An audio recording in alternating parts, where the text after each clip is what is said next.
मैं आपका जो चैप्टर शुरू करने वाला हूं that is current and electricity. Current and electricity plus instrument अपन खत्म कर लेंगे, जल्दी से बता दो।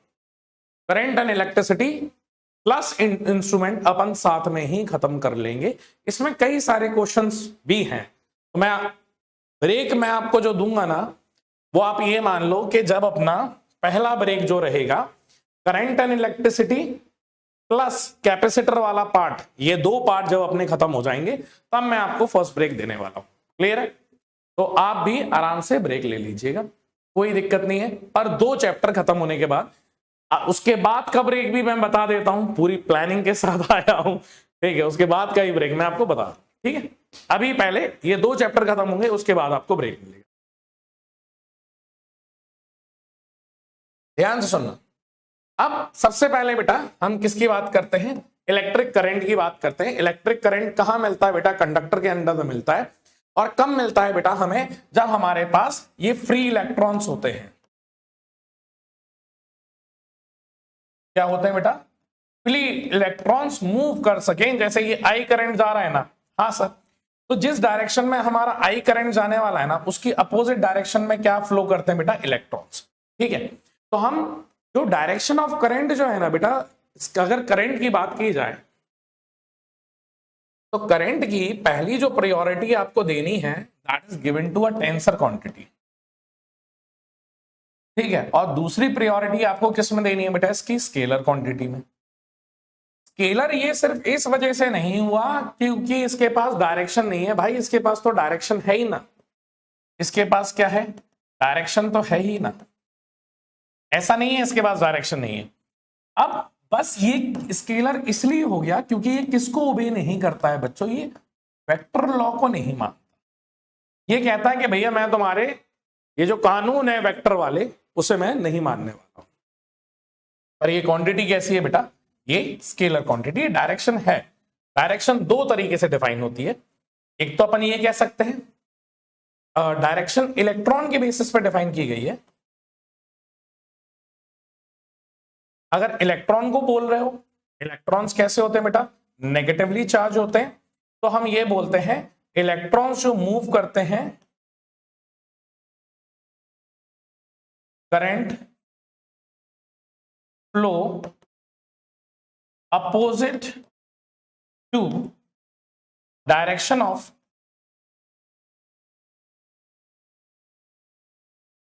Of electrons. और अगर इसी को बेटा पॉजिटिव चार्ज मींस प्रोटॉन के टर्म्स में, वैसे पहले ही ये बता दूं सर बबल को अरे वो नहीं है बेटा, मेरे हाथ में नहीं है वो कि वो हट सके। ठीक है, सर पे ध्यान दो यार। अब वो भी तुम्हारी नजर में चुभ रहा है तो रहने दो बेचारे को। ठीक है, क्या बता रहा था? तेरे चक्कर में, बबल के चक्कर में मेरे बबल निकल गए। इधर सुनो, क्या बता रहा था मैं? इलेक्ट्रॉन का डायरेक्शन, करंट का direction, flow opposite to the direction of electron. हाँ, मैं ये कह रहा था कि बेटा जो प्रोटॉन्स होते हैं ना, तो प्रोटॉन्स मूवमेंट में पार्ट नहीं लेते हैं। क्लियर है? कोई भी पॉजिटिव चार्ज जो है ना that will not take part in the movement और in the flow of charge. यहां पे फिर भी हम लिखते हैं, अगर पॉजिटिव चार्ज की सेंस में बात की जाए, पॉजिटिव चार्ज के सेंस में बात की जाए तो हम क्या बोलेंगे बेटा? Current flow in the direction of positive charge.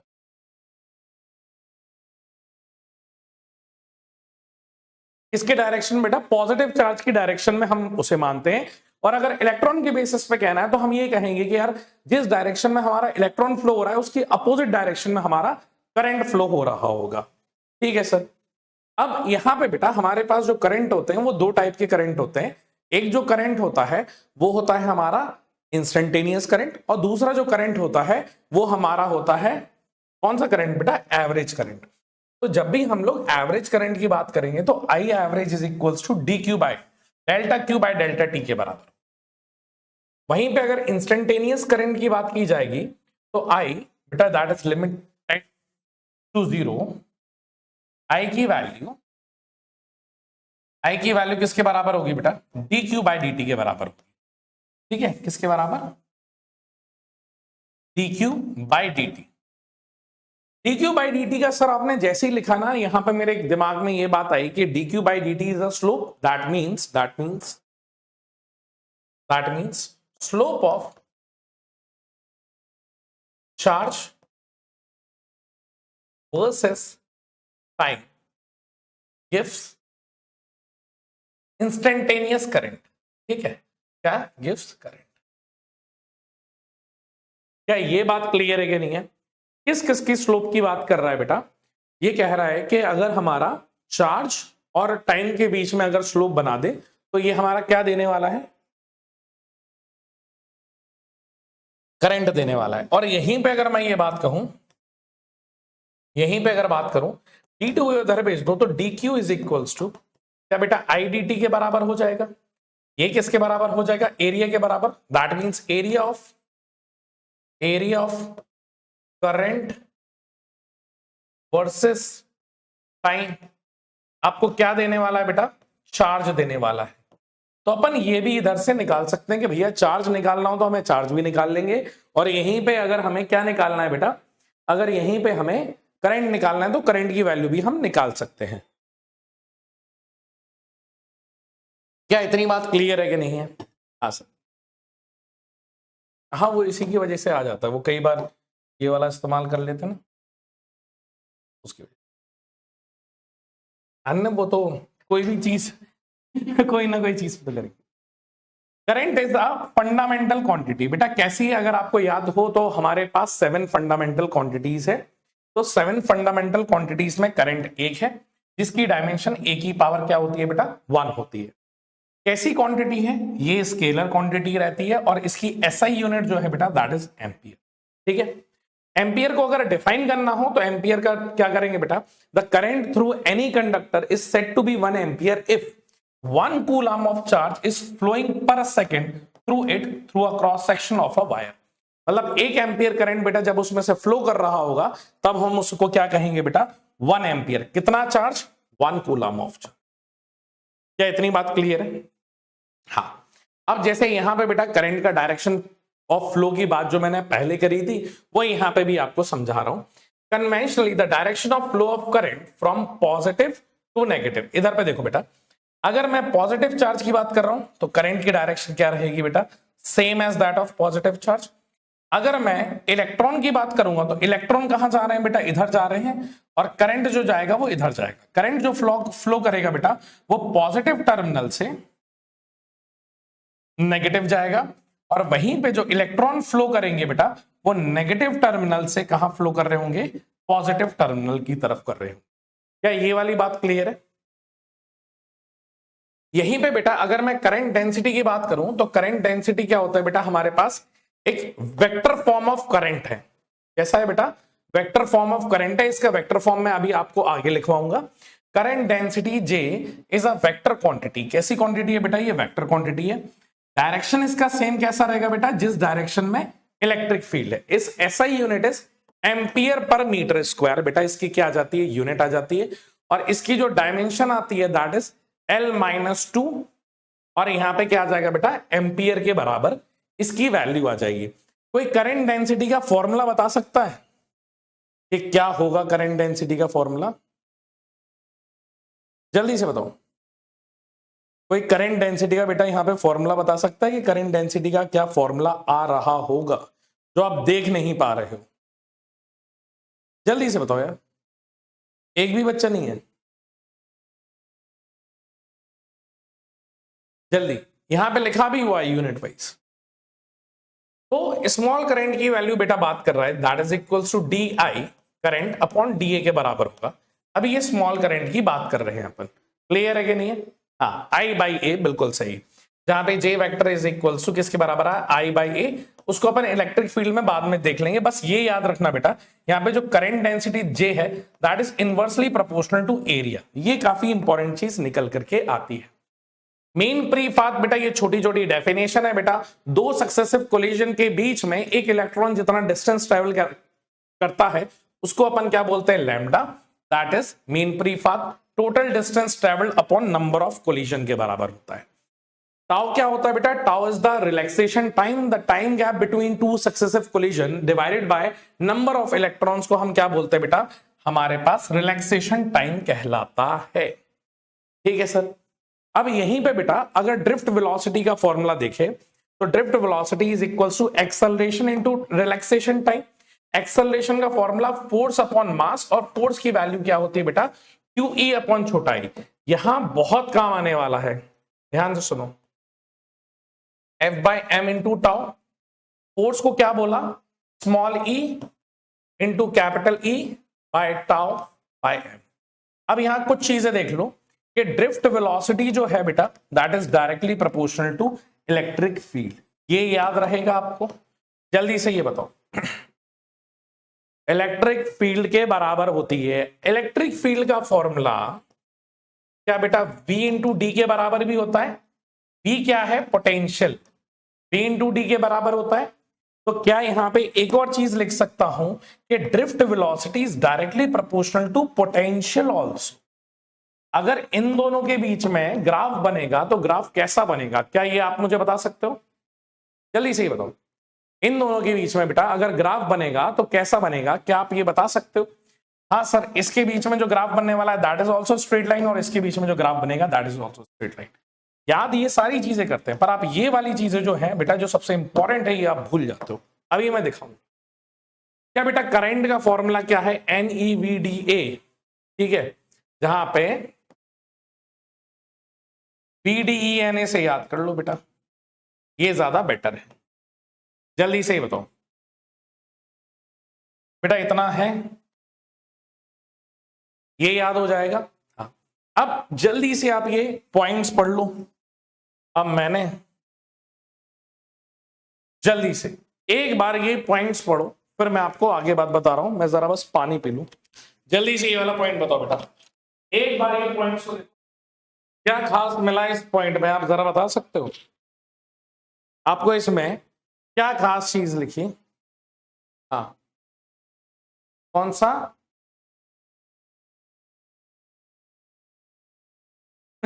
एक पता नहीं क्या लिख रहा है।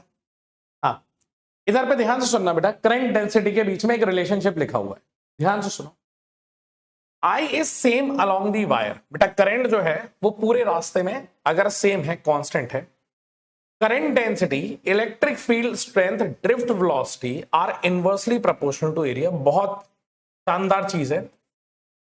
I1 और I2 अगर सेम है तो A2 is greater than A1 अगर हमें दिया गया है तो क्या बेटा current density is inversely proportional to area?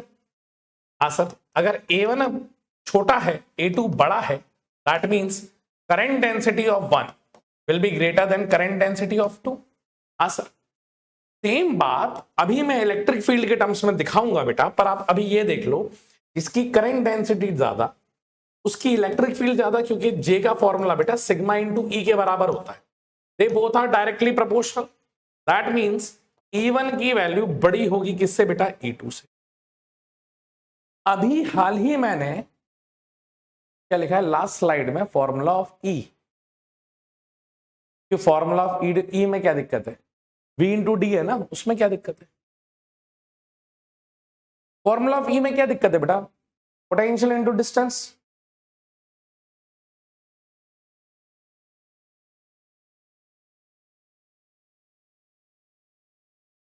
जल्दी से बताओ, और भी चीज बतानी है अभी। हाँ, तो ये वाली बात समझ में आ रही है। अब यहाँ पे VD की अगर मैं बात करूंगा तो अभी मैंने कहा बेटा कि इलेक्ट्रिक जो ड्रिफ्ट वेलोसिटी है, drift velocity VD is directly proportional to E के बराबर है। हाँ, तो जिसकी बेटा इलेक्ट्रिक फील्ड ज्यादा होगी वहां पे drift velocity of 1 is greater than drift velocity of 2। बहुत बहुत बहुत काम की ये लाइन है, आपके बहुत काम आएगी। क्लियर है कि नहीं? आगे जाकर के बेटा बहुत सवाल है। हाँ, V बाई डी उल्टा हो गया होगा, कहां गया? हाँ, V बाई डी, ठीक है। अपन को ये देखना है बेटा, यहां पे अगर आप रखोगे तो वैल्यू क्या आ जाएगी? VD की ऐसी आ जाएगी ना, E V by MD into tau, drift velocity और पोटेंशियल डायरेक्टली प्रोपोर्शनल, ठीक है, V बाय डी। अब हाँ, if charge Q is moving in a circle, बेटा जैसे आपने पढ़ा है कि अगर करंट सीधे फ्लो हो रहा है तब तो कोई दिक्कत ही नहीं है। हाँ सर, क्योंकि करंट सीधे फ्लो हो रहा है तो आपकी वैल्यू आई की वैल्यू VDEN है। अगर सर्कल सर्कुलर लूप बना रहा है या कोई चार्ज घूम रहा है तब भी करंट प्रोड्यूस होगा। तो if a charge Q is moving in a circle of radius small r with a speed v, then its time period T is equals to 2 pi है बेटा, यहाँ पे T की वैल्यू क्या आ जाएगी बेटा 2 pi r अपॉन v आ जाएगी, ये याद रखिए। हाँ, और इसकी वैल्यू आ जाएगी बेटा 2 पाई आर वी के बराबर। तो यहां से बेटा करंट की वैल्यू आप देख सकते हो I equals to Q by t, q v upon 2 pi r के बराबर आ जाएगा। क्लियर है कि नहीं है? ये भी इंपॉर्टेंट है बेटा, कई सारे सवाल आपके ऐसे फंस सकते हैं जहां पे ये वैल्यू इस तरीके से दे दी जाएगी। ठीक है, अब यहां पे बेटा काफी ज्यादा इंपॉर्टेंट है, आपको ये पता होना चाहिए कि किस में क्या चीज फ्लो होती है। क्लियर है? For example a bar made of silver या किसी भी मेटल की होगी तो वहां पे क्या मिलेंगे? Free electrons. Hydrogen discharge tube में क्या घूमते हैं बेटा? इलेक्ट्रॉन्स रहते हैं प्लस पॉजिटिव आयंस रहते हैं। वोल्टिक सेल में बेटा H प्लस SO4 जो रहता है बेटा वो नेगेटिव रहता है, इसमें आयंस रहते हैं। सेम लेड एक्यूमुलेटर में भी बेटा ये पॉजिटिव रहता है। सेमीकंडक्टर में इलेक्ट्रॉन्स और होल्स रहते हैं और सुपर कंडक्टर में सिर्फ और सिर्फ क्या रहता है? इलेक्ट्रॉन्स रहते हैं। मेन फ्री बात बेटा मैं आपको ये वाली बात ऑलरेडी समझा ही चुका हूं, जल्दी से बताओ।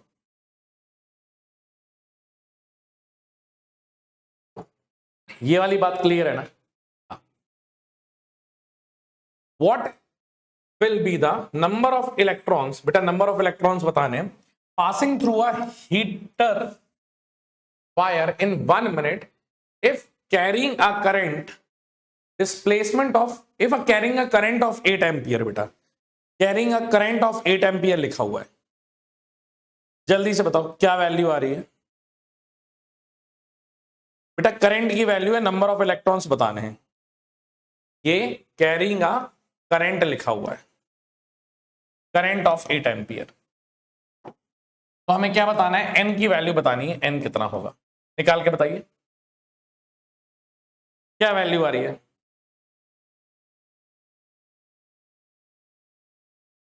सॉल्व करें बेटा। Q की वैल्यू Q इक्वल्स टू, या फिर ऐसे लिखो I इक्वल्स टू क्या Q बाई टी होता है? अगर मुझे N निकालना है तो Q equals to n e by t हो जाएगा। तो यहां पे बेटा N निकालना है तो N की value I multiply by T by E के बराबर हो जाएगा। करंट कितना है? 8 एम्पियर। टाइम कितना दिया गया बेटा? 1 मिनट, दैट मीन 60 सेकेंड। यहाँ पे 1.6 into 10 to the power minus 19 हो जाएंगे। ये पॉइंट हटेगा, ये 0 आएगा, इससे ये 2 बार, इससे ये 300 बार, तो ये 300 ऊपर जाएगा, पॉजिटिव हो जाएगा, तो 3 इंटू 10 टू द पावर 21। बेटा ये आ रहा है 3 इंटू 10 टू द पावर 21 आ जाएगा। क्या इतनी बात क्लियर है? अगला सवाल सॉल्व करके बताओ बेटा। इसमें यार यही दे दिया, ये वाली वैल्यू बताओ सॉल्व करके। आपसे क्या कह रहा है बेटा? ये कह रहा है आपसे a current through a wire depends upon, I की वैल्यू कितनी दी गई है बेटा? 2 + 3t दी गई है। ये किस में दिया गया? एम्पियर में। Calculate the charge crossing through a cross section of a wire after 10 second. 10 second बाद बेटा इसकी क्या बतानी है? वैल्यू बतानी है। तो इसकी वैल्यू बतानी है, the current through a wire, calculate the charge, Q की वैल्यू बतानी है। क्या बेटा सिंपली हम यहाँ पे dq बाई dt लगा सकते हैं या नहीं लगा सकते? I का फॉर्मूला होता है I बराबर dq by dt, that is equals to 2 + 3t के बराबर। dt को यहां पे भेजा तो dq बराबर 2 + 3t डॉट dt हो जाएगा। टाइम आपको कहां से दिया गया है? 0 से 10 सेकंड। इंटीग्रेट कर दो बेटा यहां पे, तो ये हो जाएगा 2t बाई, हाँ dt का t आ जाएगा प्लस 3t² बाई 2, लिमिट 0 से 10, तो वैल्यू आ जाएगी 20 प्लस 300/2। 150, आंसर आ रहा है 170। 170 आ रहा है क्या? आगे चलते हैं बेटा। आगे ओम्स लॉ की बात करें इलेक्ट्रिकल रेजिस्टेंस में बेटा, तो यहां पे J की वैल्यू बेटा NE² टाउ बाय M के बराबर होता है, और J का फॉर्मूला सिग्मा इंटू E के बराबर। बेटा ये J vector is equals to sigma, sigma क्या हो जाएगा बेटा आपके पास? सर सिग्मा हमारा हो जाता है कंडक्टिविटी, और कंडक्टिविटी का हमारे पास ये फॉर्मूला होता है, conductivity is equals to NE² tau by M के बराबर होती है बेटा इसकी value. This is also very important, ठीक है। इसी का ही रेसिप्रोकल जो हो जाएगा वो क्या हो जाएगा? रो, क्योंकि बेटा यहां पे जो रो होता है resistivity, that is reciprocal of conductivity. Rho का फॉर्मूला भी यही याद कर लो, that is equals to MNE² by tau. बेटा ये दोनों फॉर्मूले आप यहीं से याद करते हुए चलेंगे। ये क्या हो जाता है बेटा, क्या कहलाता है? सर ये वेक्टर फॉर्म ऑफ करंट भी कहलाता है। अगर आपसे कोई भी पूछे कि करंट का वेक्टर फॉर्म लिखो, that is J vector is equals to sigma into E vector के बराबर होता है। सिग्मा जो रहता है बेटा, यहां पे ध्यान से सुनो, sigma depends only material of the conductor and temperature. किस पे डिपेंड करेगा बेटा? मटेरियल पे डिपेंड करेगा, और दूसरा किस पे डिपेंड करता है बेटा? टेम्परेचर पे। टेम्परेचर पे दो तरीके से डिपेंड करेगा, जब मैं टेम्परेचर वेरिएशन समझाऊंगा तब मैं इस चीज की बात करूंगा। क्लियर है?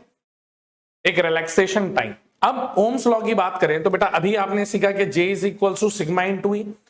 J को क्या लिख सकता हूं? I बाई A, और पोटेंशियल को क्या लिख सकता हूं? V by L। हाँ सर। अब यहां पे बेटा सिग्मा को क्या 1 बाय रो लिख सकता हूं? हाँ। अब पोटेंशियल के फॉर्म में लिखूं तो यहां पे बेटा फॉर्मूला क्या आ जाता है? Length P equals to rho L by A के बराबर, और यहां पे क्या आ जाएगा? I। ये यहां से P is directly proportional to I। यही बेटा हमारा क्या आ जाता है? ओम्स लॉ, जहां पे रेजिस्टेंस जो रहता है बेटा वो रो L बाई A के बराबर रहता है। इसके बराबर रो L बाई A के बराबर रहता है।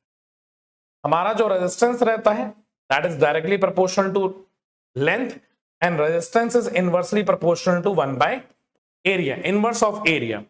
और यही resistance is inversely proportional to 1 by r square भी आ जाता है बेटा, अगर मेरी रेडियस की बात हो रही हो तो। R is constant known as a resistivity of the wire ohm. जब बेटा ओम्स लॉ वैलिड होता है तो आर जो है वो हमारा स्लोप का काम करता है, और ये जो स्लोप होता है that slope is a constant slope. Clear है? जैसे आप यहां पे देख सकते हो, ये पोटेंशियल दिया गया है, ये करंट दिया गया है, और बेटा ये स्लोप है। आप किसी भी पॉइंट पे जा करके अगर एंगल थीटा देखोगे तो ये स्लोप की वैल्यू आपको कैसे मिलने वाली है? तो स्लोप की वैल्यू हमें कांस्टेंट मिलने वाली है। क्लियर है कि नहीं है? और यहां पे बेटा जो पीआई ग्राफ नहीं फॉलो करते हैं उन्हें हम क्या बोलते हैं? सर उन्हें हम कहते हैं नॉन ओमिक कंडक्टर बोलते हैं। क्या बोलते हैं बेटा? नॉन ओमिक कंडक्टर बोलते हैं। और यहां पे बेटा नॉन ओमिक कंडक्टर जो रहते हैं बेटा दैट इज नॉन लीनियर। और नॉन ओमिक कंडक्टर की बेटा सबसे बढ़िया एग्जांपल होंगे आपके जितने भी सेमीकंडक्टर डिवाइस होते हैं ना, सेमीकंडक्टर वाले, सेमीकंडक्टर के जितने भी डिवाइस होते हैं वो सारे के सारे क्या होते हैं बेटा? आपके नॉन ओमिक कंडक्टर्स होते हैं। जैसे आप यहां पे देखेंगे, यहां बेटा I और V का आप ग्राफ देखो तो कहीं से कहीं तक ये लीनियर नहीं है, ना ही इस पॉइंट पे बेटा ये ग्राफ कहीं से कहीं तक लीनियर है। क्लियर है? अब रेजिस्टेंस की बेटा बात की जाए तो रेजिस्टेंस क्या करता है बेटा? जो फ्लो ऑफ चार्ज है उसको क्या करता है बेटा? अपोज करता है। ठीक है? The resistance of the conductor opposes the flow of the charge. ठीक है? और क्यों बेटा? कोलिजन के वजह से। ठीक है? और हमारा जो रेजिस्टेंस रहता है when a potential difference is applied across a conductor, free electrons get accelerated. ठीक है? Collides with each other with a positive ions and their motion thus opposes the opposing offer by the ions is called resistance। ठीक है? Definition की जरूरत नहीं है आपको, already बेटा मैं इसकी डायमेंशन लिख करके बता दिए। इसकी यूनिट जो होती है बेटा दैट इज ओम। ये बता दिया बेटा, directly proportional to length, inversely proportional to area, और resistance is equals to rho L by A. ये वाली चीज भी बेटा आप याद रखोगे। अगर मैं इसकी बात करूं, कंडक्टिविटी का बेटा फॉर्मूला बता दिया। किस पे डिपेंड करेगा? सर ये मटेरियल पे डिपेंड करेगा, और दूसरी किस पे चीज पे करेगा बेटा? टेम्परेचर पे करेगा। रेजिस्टिविटी देखना, resistivity does not depends upon the size and shape. Resistivity किस पे डिपेंड कर रही है बेटा? रेजिस्टिविटी किस किस पे डिपेंड कर रही है? ना ही तो साइज पे कर रही है बेटा उसके, ना ही शेप पे कर रही है। वो किस पे करती है बेटा? वो n, that is number of free electrons, number of free electrons पे कर रही है, और tau that is relaxation time.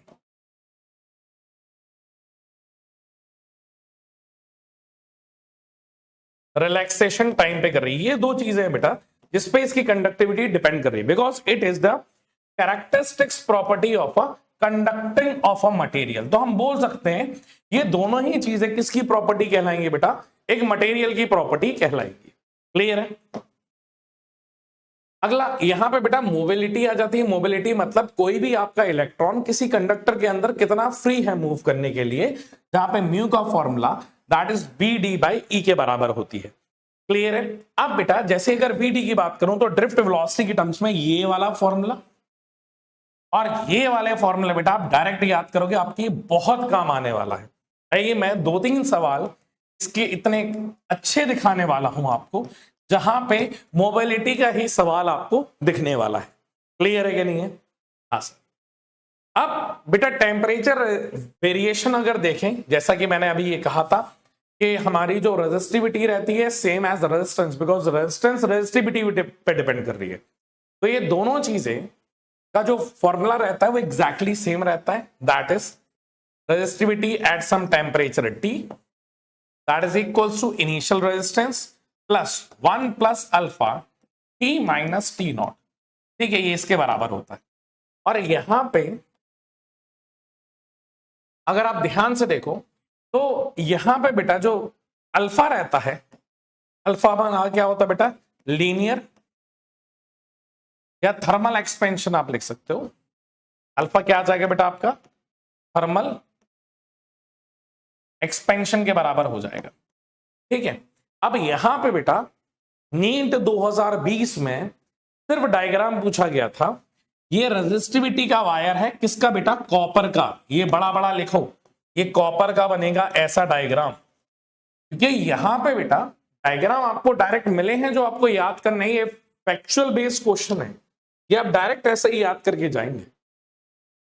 कोई भी कंडक्टर जो रहेगा ना, जैसे जैसे टेम्परेचर बढ़ाते जाओगे ना, उसके नंबर ऑफ जो फ्री इलेक्ट्रॉन्स है ना कंडक्टर के पास तो बहुत है, तो उसका रिलैक्सेशन टाइम क्या हो जाता है बेटा? कम हो जाता है।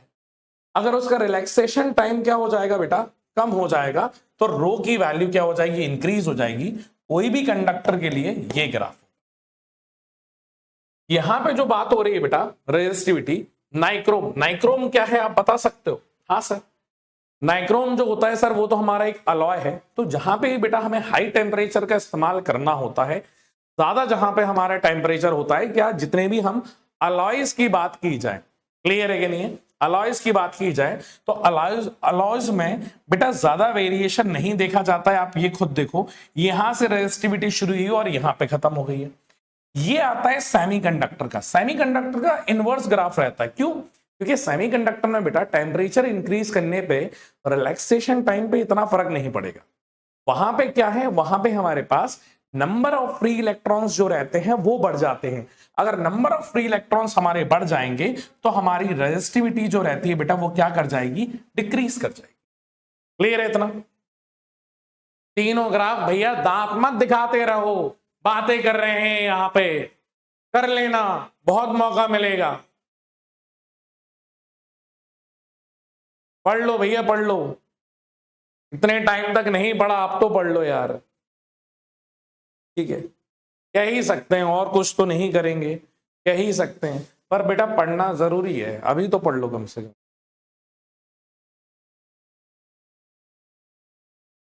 भाई कहते हुए पुरानी लग रहा है।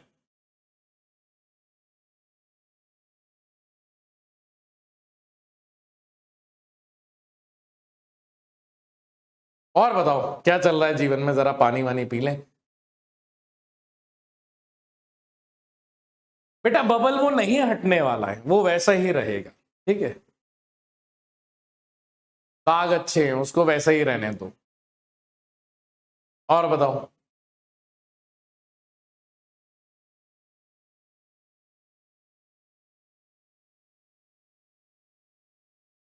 कैसा चल रहा है तुम्हारा जीवन? बढ़िया चल रहा है कि बहुत बढ़िया चल रहा है? टेस्ट दे करके आ गए, रेप्लिका टेस्ट कैसा गया?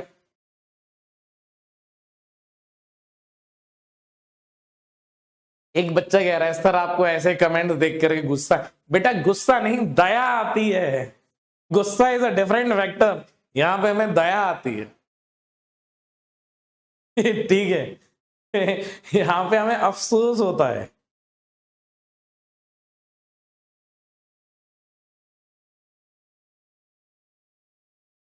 ऐसे ही वीडियो वगैरह देख रहे थे तो आजकल काफी ज्यादा 1 शॉट 2 शॉट ये सब डले रहते हैं। ऐसे ही जाते जाते एक नजर पड़ी आजकल, यार देखो टीचर पढ़ा तो रही है, एक वहां पे था, मैंने वीडियो देखा, उसमें था वीडियो में तुक्का मारने की टेक्निक, मतलब हिट एंड ट्रायल में भी बता रहे हैं। अरे यार ये कोई कह रहा है सर गुटखा खा रहे हो, नहीं यार ये कंठिका है, थोड़ा गले में थोड़ा आराम हो जाता है। अब ये मत समझना कि सर क्लास में, अरे निकल जा भाई। आज कितने बजे तक पढ़ना है ये तो बता दो।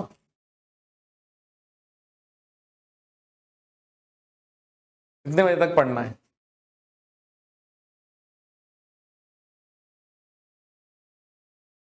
हाँ।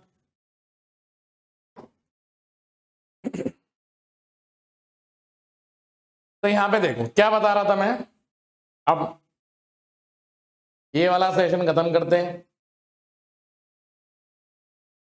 नहीं यार जुबान की इसमें नहीं था। कंटिका कंटिका। चलो आ जाओ। तो यहाँ पे बेटा मैं ये 3 ग्राफ के बारे में बता रहा था कि जब भी कोई भी कंडक्टर होगा, अब वापस पढ़ाई पे आ जाओ यार, बहुत दांत दिखा लिए। जब भी किसकी बात करूंगा बेटा, अपन बात करेंगे जब भी किसी भी कंडक्टर के केस में, तो वहां पे क्या होने वाला है बेटा, वहां पे हमारा रिलैक्सेशन टाइम जो रहता है ना, वो क्या कर जाता है, डायरेक्टली प्रोपोर्शनल रिलैक्सेशन टाइम कम होगा तो रेजिस्टिविटी इनवर्सली है ना, तो टी की वैल्यू क्या हो जाए, रो की वैल्यू क्या हो जाएगी, इंक्रीज कर जाएगी। यहां पे अगर मैं बात करूं तो बेटा अलॉय से यहां पे कोई चेंज नहीं हुआ, और यहां पे जो ग्राफ बनने वाला है that graph is inversely proportional रहेगा। क्या ये वाली बात क्लियर है? हाँ जी सर। अब यहां पे बेटा जैसा आपने वहां पे रेजिस्टिविटी का देखा, यहां पे वैसे ही ग्राफ डायरेक्ट सेम रिलेशनशिप किसका मिल जाएगा बेटा आपको, तो सेम रिलेशनशिप हमें मिल जाता है रेजिस्टेंस का।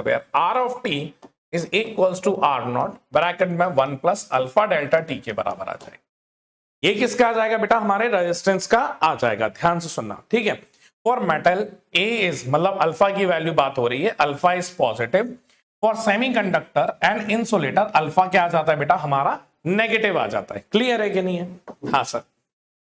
अब यहां पे ध्यान से सुनो बेटा, वैसे तो कलर कोडिंग हमारे में से हट चुकी है, पर इनकेस दे दे तो कोई ऐसी नई चीज नहीं है ना। इनकेस अगर वो दे दे तो ऐसी कोई बड़ी बात नहीं है ना कि आप नहीं कर पाओगे। और ये जो सिचुएशन है ये फर्स्ट टाइम है जब सिलेबस से हटा हुआ है, तो अपन को इस साल बिल्कुल रिस्क लेने का ही नहीं है, ठीक है। हाँ बिल्कुल उन पे भरोसा नहीं है, क्योंकि बेटा बाकी सब्जेक्ट्स में चैप्टर के चैप्टर हटेंगे, यहां पे टॉपिक्स हटाएं, तो इसीलिए, ठीक है। अगर कलर की बात करें तो आप ध्यान से देख सकते हो, बी बी रॉय ऑफ, हाँ ना ऐसी है ना, बी बी, हाँ B B R O Y, raw Great Britain very good wife, ठीक है, गोल्ड सिल्वर। तो आप इस तरीके से याद कर सकते हो, यहां पे लेकर के भी आया हूं।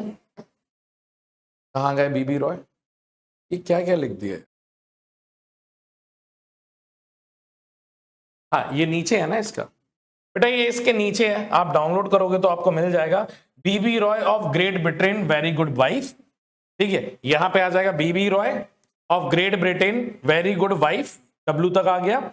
और ये गोल्ड सिल्वर और नो कलर, ये बेसिकली किसके बारे में बेटा, ये टॉलरेंस के बारे में।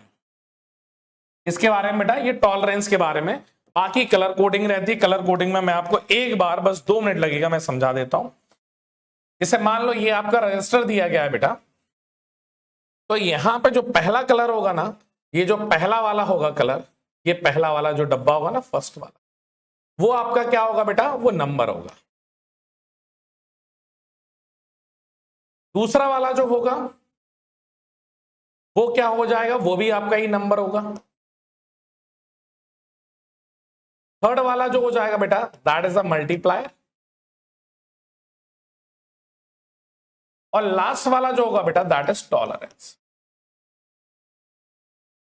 तो आप इस तरीके से बेटा चीजों को याद कर सकते हो। वैसे तो ये टॉपिक है नहीं, पर फिर भी मैंने आपको ये वाली चीज बेटा बता दी है। जल्दी से बताओ, इसमें कोई दिक्कत तो नहीं है आप लोगों को? कर लोगे या नहीं कर पाओगे? जल्दी से बताओ बेटा। ये कर लेंगे? हमारे में टॉपिक नहीं है इसलिए हमें आगे चलना प्रेफर करेंगे। अब रेजिस्टेंस की बेटा ये वाली बात मैं पहले ही कर चुका हूं, ये वाली चीज बेटा रिपीट हो गई है, ये वाली चीज रिपीट हो गई है। आप बस एक चीज ये देख लेना, ये बहुत इंपॉर्टेंट है, ध्यान से सुनना पॉइंट्स जो बता रहा हूं। इसके क्वेश्चंस बेटा आगे हैं। If a wire is stretched n times, बेटा अगर वायर को हमने n टाइम्स बढ़ा दिया गया है of its original length, the new resistance will B n square of l। कितने टाइम्स बन जाएगा बेटा? स्क्वायर टाइम्स बढ़ जाएगा। अगर इनिशियल लेंथ l है, उसको n टाइम्स ऑफ l कर दिया, तो अगर इनिशियल रेजिस्टेंस r है तो आपका जो रेजिस्टेंस है वो n square times of initial resistance हो जाएगा। ये याद कर लेना। अगला, if a wire is stretched such that its radius is reduced by 1/nth, then the value of new resistance is n square, n की पावर क्या आ जाएगा बेटा? 4। क्यों? अब resistance is inversely proportional to 1/r² है। हाँ सर, अब इनवर्स रिलेशनशिप है ना, वो भी स्क्वायर का इनवर्स रिलेशनशिप है। अब वहां पे 1/nth को डालो, क्या हो जाएगा सर? 1/nth को डालेंगे तो बेटा ये ऊपर बढ़ करके क्या हो जाएगा? 4 टाइम्स हो जाएगा, तो ये डायरेक्टली प्रोपोर्शनल हो जाएगा। ऑलरेडी यहाँ पे r का स्क्वायर है, 1/nth किया तो कितने टाइम्स? 4 टाइम्स। तो नया resistance is n⁴ times of पुराना रेजिस्टेंस निकल के आ जाएगा। अगला, विथ सिमिलर रेजिस्टेंस अगर बेटा डिक्रीज कर देंगे तो n⁴ times of decrease in radius हो जाएगा, then n times to the concentration. Percentage of x की बात की जाए, x% change in brought into length, then its resistance will be 2% of x। देखो ये वाला भी बेटा इंपॉर्टेंट है। क्यों? क्या बेटा आपने अगर रेजिस्टेंस का फॉर्मूला लिखा है that is equals to ρl/a, अगर बेटा मैं कहूं वॉल्यूम कांस्टेंट है तो a इंटू एल के बराबर होगा, तो एरिया का फॉर्मूला क्या v/l होगा? हाँ सर, वॉल्यूम कंजर्वेशन तो हमेशा लगता है, अलग से कहीं वॉल्यूम ऐड तो नहीं कर सकते। इसको अगर मैं रिप्लेस करूं तो resistance is equals to ρl by volume into length, बेटा क्योंकि नीचे लेंथ है ना, ये लेंथ ऊपर जाएगी तो resistance is equals to l² / v हो जाएगा।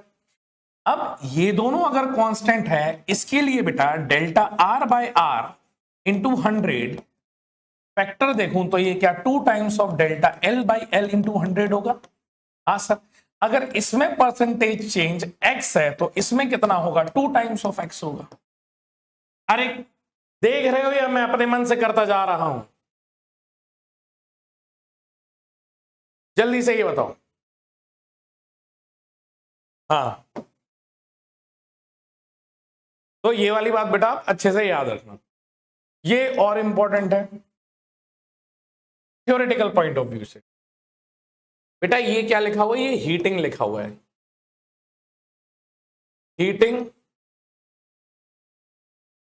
Heating element device like heater, geyser and electric iron usually जो बेटा बने हुए होते हैं वो नाइक्रोम के बने हुए होते हैं।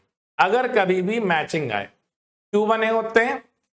Because of high resistance and melting. बेटा ये थ्योरेटिकल सवाल पूछा जा सकता है, ठीक है? क्या पूछा जा सकता है?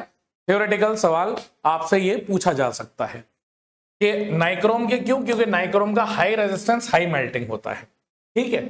अगला, फ्यूज जो होता है वो टिन लेड अलॉय के बने होते हैं। क्यों बने होते हैं?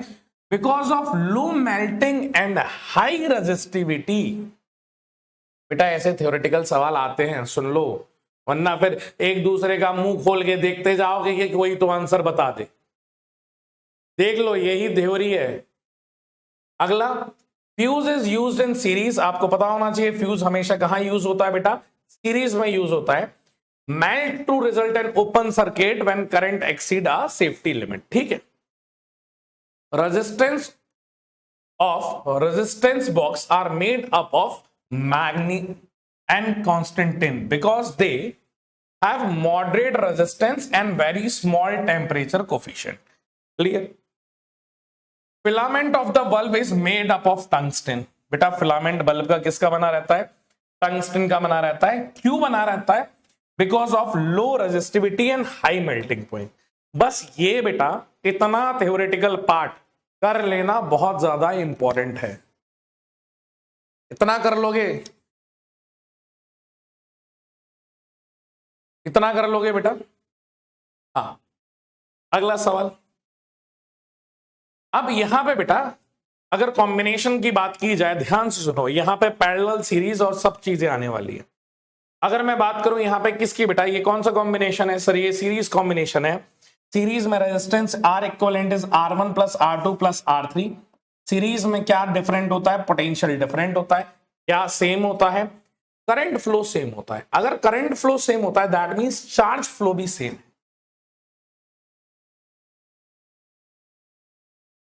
चार्ज फ्लो क्या रहता है बेटा इसमें? सेम रहता है। क्लियर है? अगले वाले में देखो, अगले वाले में अगर पैरेलल कॉम्बिनेशन की बात करूं that is 1 by R equivalent is equals to 1 by R1 plus 1 by R2 plus 1 by R3। यहां क्या सेम रहता है? यहां पे पोटेंशियल डिफरेंस जो रहता है वो सेम रहता है। अच्छा, अगर इसमें आर रजिस्टर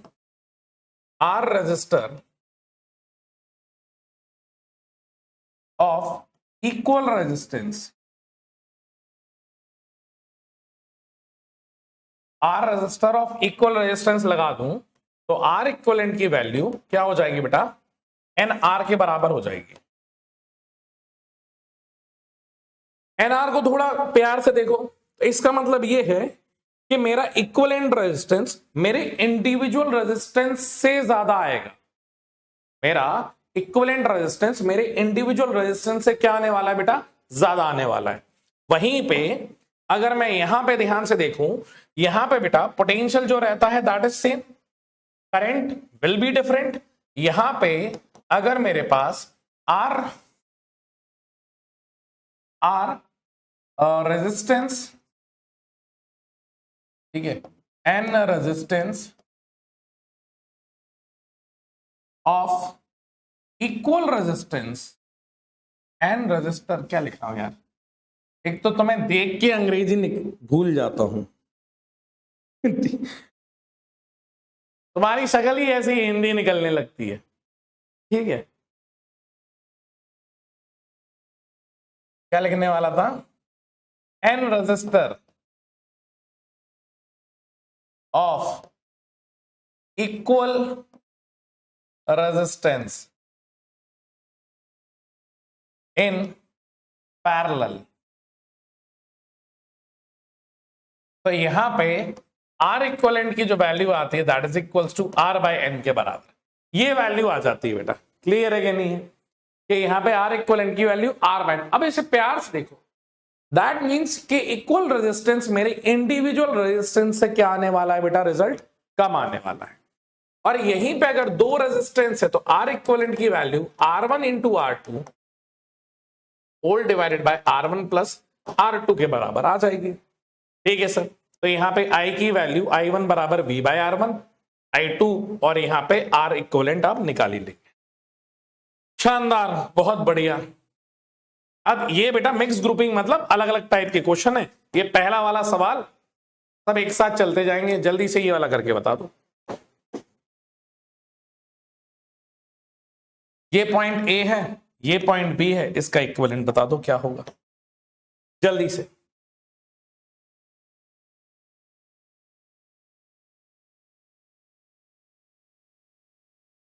क्या वैल्यू आने वाली है? अब अगर इन दोनों को देखोगे, इसको इसको इसको, आर आर 3R और ये 4R, ये 4R ये 4R किसमें है? पैरेलल में, दोनों सेम है, R/N हो जाएगा। इसकी वैल्यू कितनी आ जाएगी? 2R, 2 3 और 4, ये 4 और ये R, फिर 2R, फिर ये 4R, 4 और 4, तो 2 2 3 4, R इक्विवेलेंट 4। समझ में आया या देखते ही रह गए?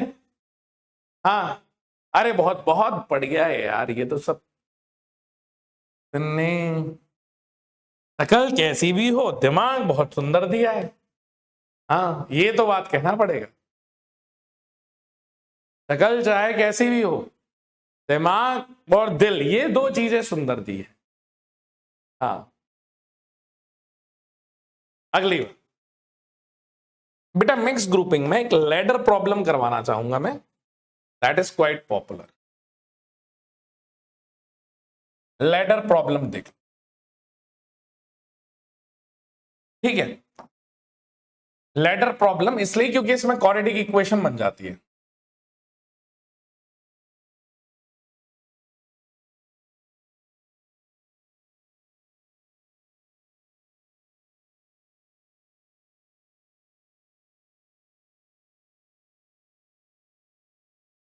ये इंफिनिटी तक,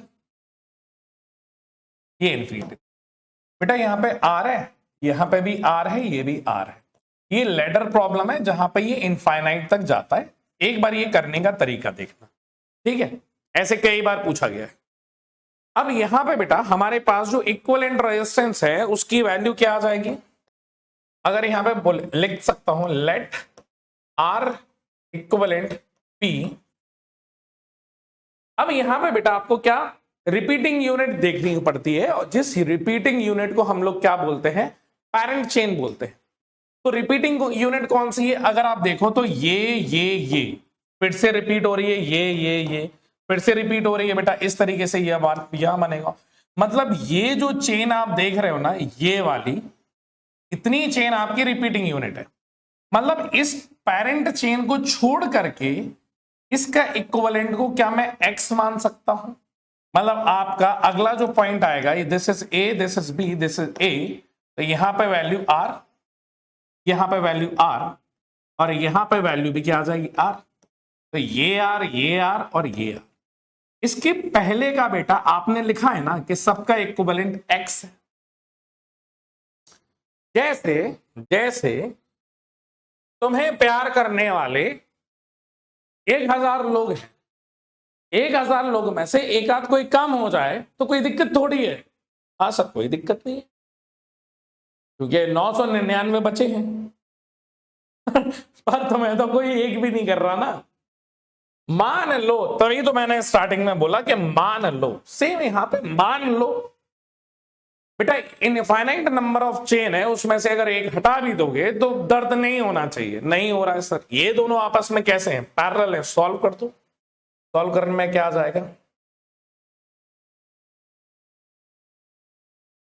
सर? ये दोनों मल्टीप्लाई हो जाएंगे, तो R1 into R2 upon R1 plus R2, बिल्कुल सही सर। ये भी R है, ये भी R है, ये पॉइंट A है, ये पॉइंट B है।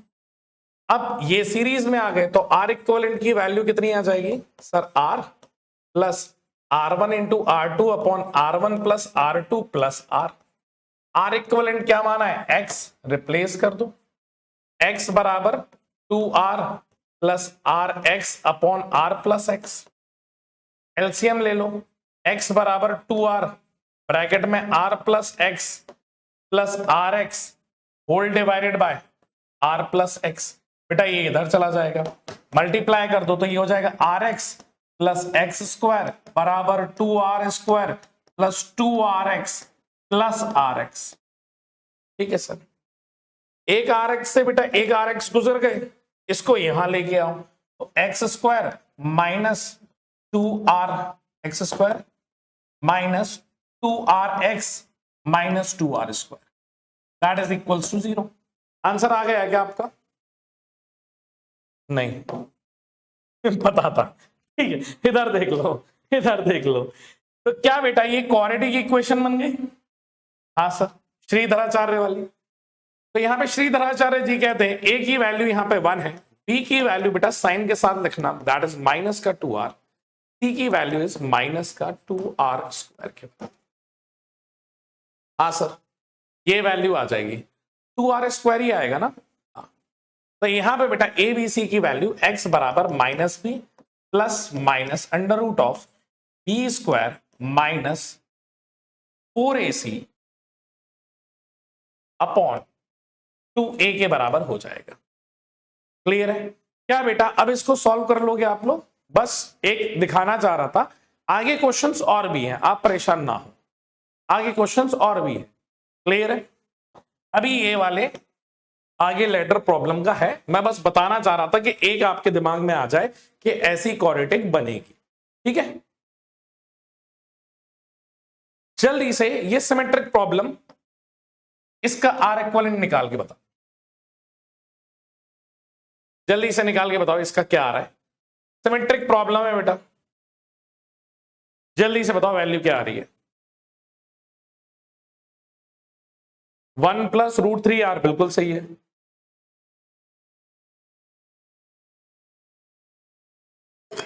वन प्लस रूट 3r बिल्कुल सही है।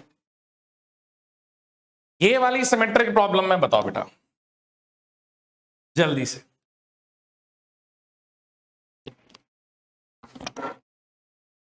क्या आंसर आ रहा है आपका, जल्दी से निकालो बेटा। यहां पे अगर आप इस पॉइंट को देखो ध्यान से, आप देखना ये हमारा पोटेंशियल है, ये हमारा पोटेंशियल है। अगर इस पॉइंट के अबाउट अगर मैं देखूं तो बेटा ये जितना इस पॉइंट की इस साइड बेटा एग्जैक्टली सेम दिख रहा है, उतना एग्जैक्टली सेम इधर पे। इसका मतलब ये है, ये जो जंक्शन है ना, यहां पे ये सब जुड़े हुए नहीं है। इसका मैं अलग से डायग्राम दिखाता हूं। बेसिकली ये पता कैसे बना हुआ है बेटा, या किस लाइन ऑफ सिमेट्री के अबाउट चेंज करना है।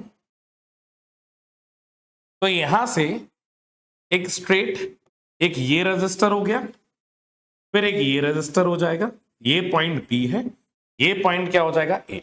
ठीक है सर, यहां से ये दो गए हैं और यहां से ये अब पॉइंट हटके अलग हो जाएगा। मतलब यहां से एक रजिस्टर ये हो जाएगा, एक रजिस्टर ये हो जाएगा, एक रजिस्टर ऐसा हो जाएगा। ये इस तरीके से बन जाएगा और इसके बीच में बेटा ये जो पॉइंट था ना, ये अब थोड़ा ऊपर की तरफ उठ के बन जाएगा। क्लियर है? सेम नीचे की तरफ ऐसा ही होगा। ये एक रजिस्टर है, ये एक रजिस्टर है और ये एक रजिस्टर है। सेम यहां से भी बेटा ये उठ करके थोड़ा बन जाए। अब आप आराम से सॉल्व कर सकते हो। ये आर है, ये आर है, ये आर है, ये आर है, ये आर है, ये आर है, ये भी आर है, ये भी आर है, ये भी आर है, ये भी आर है। अब ध्यान से देखना, ये आर और आर 2r हो गया और ये 2r और ये r हो जाएगा। ठीक है सर, 2r और r को सॉल्व कर लेता हूं तो r equivalent is equals to r1 into r2 upon r1 plus r2। तो ये 2r/3 हो गया। ये पूरा सॉल्व हो करके, ये पूरा सॉल्व हो करके 2r/3 हो जाएगा। तो नीचे वाला भी तो कितना होगा, 2r/3 होगा, क्योंकि बेटा जो ऊपर हो रहा है भाई नीचे हो रहा है। ये तीनों ये किसमें बेटा, सीरीज में है। तो ये 2r/3 प्लस r और r कितना हो जाएगा, 2r, 3 2 6 7 8, तो 8r/3 हो जाएगा।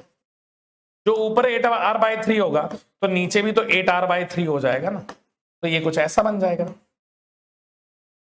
8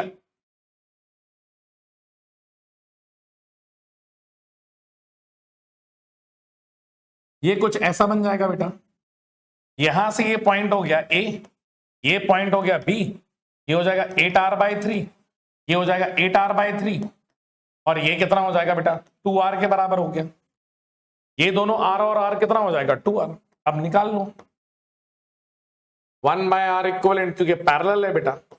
वैसे तो इसको r/n लिख सकते हो, तो r/n मतलब डिवाइड करोगे तो 8r/6 हो जाएगा, पर फिर भी चलो क्यों आपको कंफ्यूज करें। तो ये हो जाएगा 3/8r plus 1/2r plus 3/8r। LCM कितना आ जाएगा बेटा? 8r आ जाएगा। ऊपर कितना आया? 3 प्लस 4, हाँ सर 4 प्लस 3, तो आर इक्विवेलेंट की वैल्यू कितनी आ रही है बेटा? ये 3 और 3 6, 6 और 4 10, 10/8r आ गया। डिवाइड करोगे तो 5/4, आर इक्विवेलेंट को उल्टा लिखोगे तो 4r/5, ये वैल्यू आ जाएगी। जल्दी से बताओ क्या ये आंसर बेटा आपका आ चुका है या नहीं आया है? जल्दी जल्दी जल्दी, क्या बेटा ये आंसर आ चुका है आप लोगों का, सब बच्चों का? नेक्स्ट क्वेश्चन को सॉल्व करें। अब अगर बेटा यही सेम चीज कि ये इधर से पास हो रही थी, इसमें कोई कनेक्शन था नहीं, अगर वही सेम चीज सिमेट्रिक में अगर यहां से पास होगी तो बेटा इस लाइन पासिंग के जो रजिस्टर इसके ऊपर आ रहे होंगे वो यहां से एलिमिनेट हो जाएंगे। क्या बचेगा? R और R 2R, R और R 2R, R और R 2R। तो ये कितना बन जाएगा? 2R, नीचे वाला भी बेटा 2R, ये वाला भी 2R, ये पॉइंट B, ये पॉइंट A, ये 2R, ये 2R और ये 2R। तो R इक्विवेलेंट की वैल्यू क्या हो जाएगी? पैरेलल है R/n, तो 2R/3 के बराबर बेटा आंसर आ जाएगा। जल्दी से ये बताओ बेटा ये क्लियर है या क्लियर नहीं है? जल्दी से बताओ छोटू, ये समझ में आया ना? हाँ 2R/3, बहुत बढ़िया। अगला सवाल ये हो ही गया है। अगला बेटा शॉर्ट सर्किट का कॉन्सेप्ट समझो। करंट क्या है? बहुत चालू है, हाँ तुम्हारी वाली से ज्यादा। करंट क्या है? चालू है। जहां पे भी उसे रेजिस्टेंस दिख जाता है ना, वो पतली गली पकड़ करके निकल जाता है जहां से लोएस्ट रेजिस्टेंस होगा। मतलब करंट क्या करता है बेटा? करंट क्या करता है? करंट चलते टाइम पे ये ध्यान देता है कि जैसे ही मैं इधर से निकला आई करंट, मुझे यहां तो पहुंचना ही है आई करंट को, पर यहां से इसके पास बेटा 2 रास्ते होते हैं। तो ये पूरा का पूरा, या ये कहो कि मैक्सिमम करंट वहीं से पास होगा जहां से उसको सबसे कम रेजिस्टेंस मिलेगा। तो ये करंट ऊपर नहीं जाएगा, ऊपर देखेगा कि यार भाई इधर पे तो रेजिस्टेंस है, वो भी 3R का है, इधर पे कोई रेजिस्टेंस नहीं है, तो वो क्या करेगा बेटा? इस सर्किट को बाईपास करता हुआ क्या कर देगा बेटा? शॉर्ट सर्किट कर देगा। तो यहां पे आप देखोगे तो ये R और ये R, तो यहां पे R इक्विवेलेंट ये दोनों सीरीज में है, तो वैल्यू आ जाएगी 2R के बराबर। जल्दी से बता दीजिए, क्या इतनी बात क्लियर है? अगला बेटा किरचॉफ लॉ के बारे में मैं आपको समझाता हूं। यहां पे दिया हुआ है किरचॉफ लॉ। डायरेक्ट अपन लिखते हैं बेटा केवीएल और केसीएल। जैसे फर्स्ट लॉ के बारे में अगर बात की जाए तो फर्स्ट लॉ हमारा क्या हो जाएगा बेटा? जंक्शन लॉ, या इसको बोलते हैं केसीएल, किरचॉफ्स करंट लॉ। ठीक है, current law. Kirchhoff's current law क्या कहता है बेटा? कि हमारा इनकमिंग करंट बेटा, जितना भी सर्किट के अंदर करंट आने वाला है उतना ही करंट जाने वाला है। करंट कहीं पे भी बैठ करके रुक नहीं जाएगा। क्लियर है? तो यहां पे क्या लिख सकते हैं बेटा? Summation of I that is equal to 0। That means हमारा इनकमिंग करंट इज बराबर टू आउटगोइंग करंट के बराबर। जितना करंट आने वाला है उतना ही करंट क्या करने वाला है बेटा? वहां से जाने वाला है। फॉर एग्जाम्पल इसमें देखें तो अगर इस जंक्शन को देखो बेटा, और ये बात कहां पे हो रही है? ये कहीं पे भी बात नहीं हो रही है। In a given junction, in a given junction की बात हो रही है। सर जंक्शन क्या होता है? जहां पे बेटा मोर देन 2 वायर कनेक्ट हो रहे हो। क्यों सर? अगर 2 वायर कनेक्ट हो रहे हो तो उसे क्या कहेंगे? उसे अपन नोड बोलते हैं। क्लियर है? Junction where more than 2 wires are meeting. जैसे यहां पे देखें, इस जंक्शन की अगर O की बात करें तो I2 आ रहा है, I3 आ रहा है, I1 जा रहा है, I4 आ रहा है, I5 जा रहा है। That means incoming current is I2 plus I3 plus I4 is equals to I1 plus I5 के बराबर होगा। मतलब आने वाले करंट मेरे जाने वाले करंट के बराबर होगा हमेशा। हाँ, जल्दी से बताओ।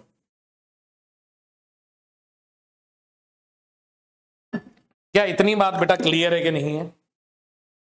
हाँ सर, यहीं पे बेटा अगर second law that means KVL की बात की जाए, केवीएल क्या कहता है बेटा? Summation of all the potential in a close loop. बात ये कहीं के भी नहीं कह रही है, ये खुले में बात नहीं कर रहा है, ये जो बात कर रहा है ये क्लोज लूप की बात कर रहा है, इन अ क्लोज लूप की बात कर रहा है बेटा। किसी भी क्लोज लूप के अंदर the summation of all the potential and current that is equals to zero. तो यहां पे ये लिख सकते हैं बेटा कि summation of all potential that is equals to zero. अब पोटेंशियल बेटा रजिस्टर है तो उसके पास भी पोटेंशियल है, सेल हो तो उसके पास भी पोटेंशियल है, इसलिए summation of I R means potential in the register. Register का पोटेंशियल ऐसे निकालोगे, और ये जो समेशन ऑफ ई दिख रहे हो that is a summation of potential कहां पे बेटा? सेल में या बैटरी में, ठीक है। ये summation of E equals to zero बेटा, ये सेल के लिए बात हो रही है, और रेजिस्टर के लिए बात हो रही है summation of I into R, that both summation should be zero. बेटा ये जो बेस्ड होता है इसका प्रिंसिपल बहुत ज्यादा इंपॉर्टेंट है, law of conservation of charge. ये आपसे पूछा जा सकता है कि आपका जो केसीएल है वो किस पे लॉ है? कंजर्वेशन ऑफ चार्ज पे। वहीं पे अगर आपसे पूछा जाए कि भैया केवीएल किस पे बेस्ड है, तो KVL is based on conservation of energy, ठीक है। तो यहां पे लिख सकते हैं the law is based on conservation of energy पे बेस्ड है। क्लियर है कि नहीं है? जल्दी से ही बता दो। अगला चलते हैं बेटा। अब यहां पे बेटा कुछ चीजें जो मैं पहले ही आपको बता चुका हूं, फिर से एक बार ये पॉइंट में देख लेना बेटा। अगर एन रजिस्टर कनेक्टेड किस में है? सीरीज में कनेक्टेड है, तो उनका जो इक्विवेलेंट आने वाला है वो एनआर आता है। और अगर एन रजिस्टर किसमें कनेक्टेड है बेटा? पैरेलल में कनेक्टेड है, तो उनका रेजिस्टेंस आर बाय एन होता है। The equivalent resistance in parallel combination is lower than the value of the lowest resistance in the combination. Parallel में रेजिस्टेंस की वैल्यू क्या हो जाती है बेटा? बहुत ज्यादा घट जाती है। इतनी वाली बात याद रखना। क्लियर है? आगे चलते हैं बेटा। ये बहुत ज्यादा इंपॉर्टेंट है, छोटे सवाल आप इनसे बहुत आराम से कर लोगे बेटा। कोई भी रेजिस्टर अगर आपको इस तरीके से अगर सीरीज में दिए जाएंगे, तो आप यहां से आराम से जो रेशियोज रहता है बेटा V1 is to V2 is to V3, ये डिवाइडेड होता है R1 is to R2 is to R3। Clear है क्या नहीं है? मान लो आपसे किसी ने करंट की वैल्यू नहीं दी है, डायरेक्ट V1 पूछ लिया, तो V1 बेटा रेजिस्टेंस उसका जिसका पोटेंशियल पूछा गया है वो ऊपर आएगा upon R1 plus R2 R3। इसको और अच्छी तरीके से ऐसे लिख सकते हो, V1 अपॉन सीरीज के केस में R1 upon R equal. Same V2 की वैल्यू लिख सकते हो दैट इज इक्वल्स टू, यहां पे पोटेंशियल 2 का है तो रेजिस्टेंस भी 2 का आएगा upon R equivalent. Same V3 की बात करें यार, V का मल्टीप्लाई करना जिसका रेशियो है ना, और यहां पे V3 की बात करेंगे तो R3 अपॉन R इक्विवेलेंट और टोटल पोटेंशियल। इस तरीके से आप निकाल सकते हो बहुत ही जल्दी। क्या ये वाली बात क्लियर है कि नहीं है?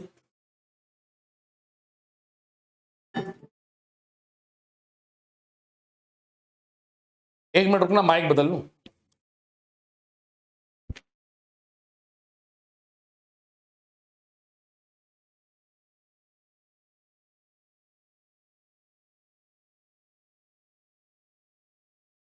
अब ध्यान से सुनो।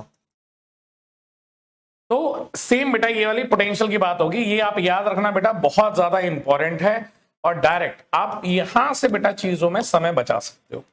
ठीक है, अगली सेम बेटा ऐसी बात अगर पैरेलल की आ जाएगी, कोई मुझसे करंट पूछ रहा होगा, अच्छा सर इसमें पोटेंशियल क्यों पूछा, करंट क्यों नहीं पूछा? बेटा करंट तो सेम ही होगा ना, आपसे जो चीज अलग होगी वो पूछी जाएगी। ऐसा थोड़ी होगा कि जो चीज सेम होगी वो आपसे पूछ लेंगे, जो अलग होगा वो पूछा जाएगा। हाँ सर ये भी बात है। अब यहां पे करंट की बात की जाए, when the resistance are connected, किस तरीके से कनेक्टेड है बेटा? पैरेलल में कनेक्टेड है। In a battery of circuit the ratio of current throughout them are in the ratio of reciprocal of their resistance. बेटा यहां पे सेम होते हैं, डायरेक्टली प्रोपोर्शनल होते हैं। जब पैरेलल की बात आती है तो ये चीज क्या हो जाती है, रेसिप्रोकल हो जाती है, मतलब इनवर्स रेशियो है। That means I1 by I2 का जो रेशियो है वो चलता है R2 बाय R1 से। क्लियर है? अब यहां पे अगर करंट पूछा जाएगा तो आपका R1 करंट जो है that is equals to R2 जो बेटा अपोजिट वाला है upon R1 plus R2 into total current, और जो I2 आएगा that is R1 upon R1 plus R2 into total I। ये वाली वैल्यू आप और याद रखेंगे, कर लेंगे बेटा इतनी बात। जल्दी से अब ये वाला क्वेश्चन आर इक्विवेलेंट निकालना है बेटा। ये 3 और 6 लिखा हुआ है, जल्दी से बताइए। 3 और 6 लिखा हुआ है, जल्दी से बताइए क्या वैल्यू आने वाली है। 3 और 6 लिखा हुआ है, जल्दी से बताओ क्या वैल्यू आने वाली है इसकी। 3 और 6 की वैल्यू काफी पॉपुलर सवाल है, ये वाला सवाल तो आपको देखते ही बता देना चाहिए कि क्या इसकी वैल्यू आने वाली है। Sir all resistance in a diagram are ohm. देखो ध्यान से सुनना, आपको क्या ये 3 और ये 3 नजर आ रहे हैं? ये 3 और ये 3 किस में होंगे? सर ये 3 होंगे आपस में सीरीज में, तो 6 आ जाएगा। ये 6 और ये 6 किस में होंगे बेटा? ये 6 पैरेलल में होंगे, तो 6 और 6 का क्या आएगा? 2, है ना? 6 और नहीं, 6 और 6 का आएगा 3, क्योंकि R बाई N होगा ना, तो दोनों सेम है, डिवाइडेड बाय 2 तो 3 आएगा।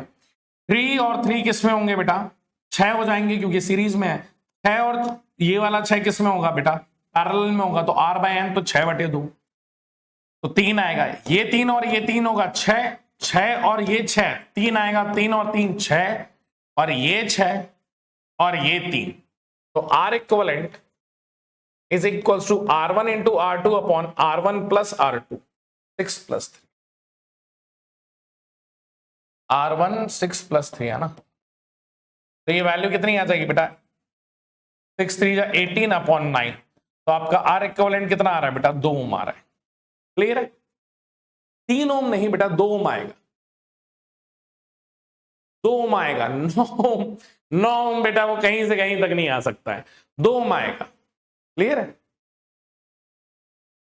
नेक्स्ट क्वेश्चन बेटा, the equivalent resistance of A and B. अब यहां पे देखो बेटा, जो ए का पोटेंशियल है वही पोटेंशियल इस पॉइंट का होता है, और जो इस ए का पोटेंशियल है वही सेम पोटेंशियल इसका होता है, क्योंकि एक शॉर्ट सर्किट है ना बेटा, तो जब तक रेजिस्टर या कैपेसिटर नहीं आता तब तक पोटेंशियल सेम रहते हैं। जो बी का है बेटा पोटेंशियल, वही ए वाले बी का होगा, तो आप आराम से निकाल सकते हो ए और बी के बीच में। ये पॉइंट ए है, आपको क्या करना है, पहले यहां ए बनाना है, यहां पे क्या बनाना है बेटा? बी बनाना है। तो सबसे पहले ए और बी के बीच में आर है, तो यहां पे आर आ जाएगा। फिर बी और ए के बीच में भी आर है, तो बेटा यहां पे भी वैल्यू क्या आ जाएगी बेटा? इसकी आर आ जाएगी। ठीक है, तो ये और ये हो गया, फिर वो ए और बी आ जाएगा, तो बेटा उसकी भी वैल्यू क्या आ जाएगी? आर आ जाएगी। तो ये आर, तो यहां पे आर इक्विवेलेंट की वैल्यू क्या आ जाएगी बेटा? That is R by n, that means R by 3 के बराबर आ जाएगी। क्लियर है? यहां पे जल्दी से ये वाला सवाल करके बताइए। आपसे पूछ रहा है there are 12 symmetrical resistors, each of resistance are connected as in figure, find the net resistance between X and Y. बेटा एक्स और वाई के बीच में हमें क्या निकालना है? नेट रेजिस्टेंस निकालना है। बढ़िया सवाल है, अभी मैंने आपको कराना सिखाया है, इसको करके बताइए जल्दी से। सिमेट्रिक मेथड इसमें बेटा आप आराम से लगा सकते हो, सिमेट्रिक मेथड इसमें आप आराम से लगा सकते हो और हमें वैल्यू बता सकते हो। जल्दी से बताओ क्या वैल्यू आ रही है?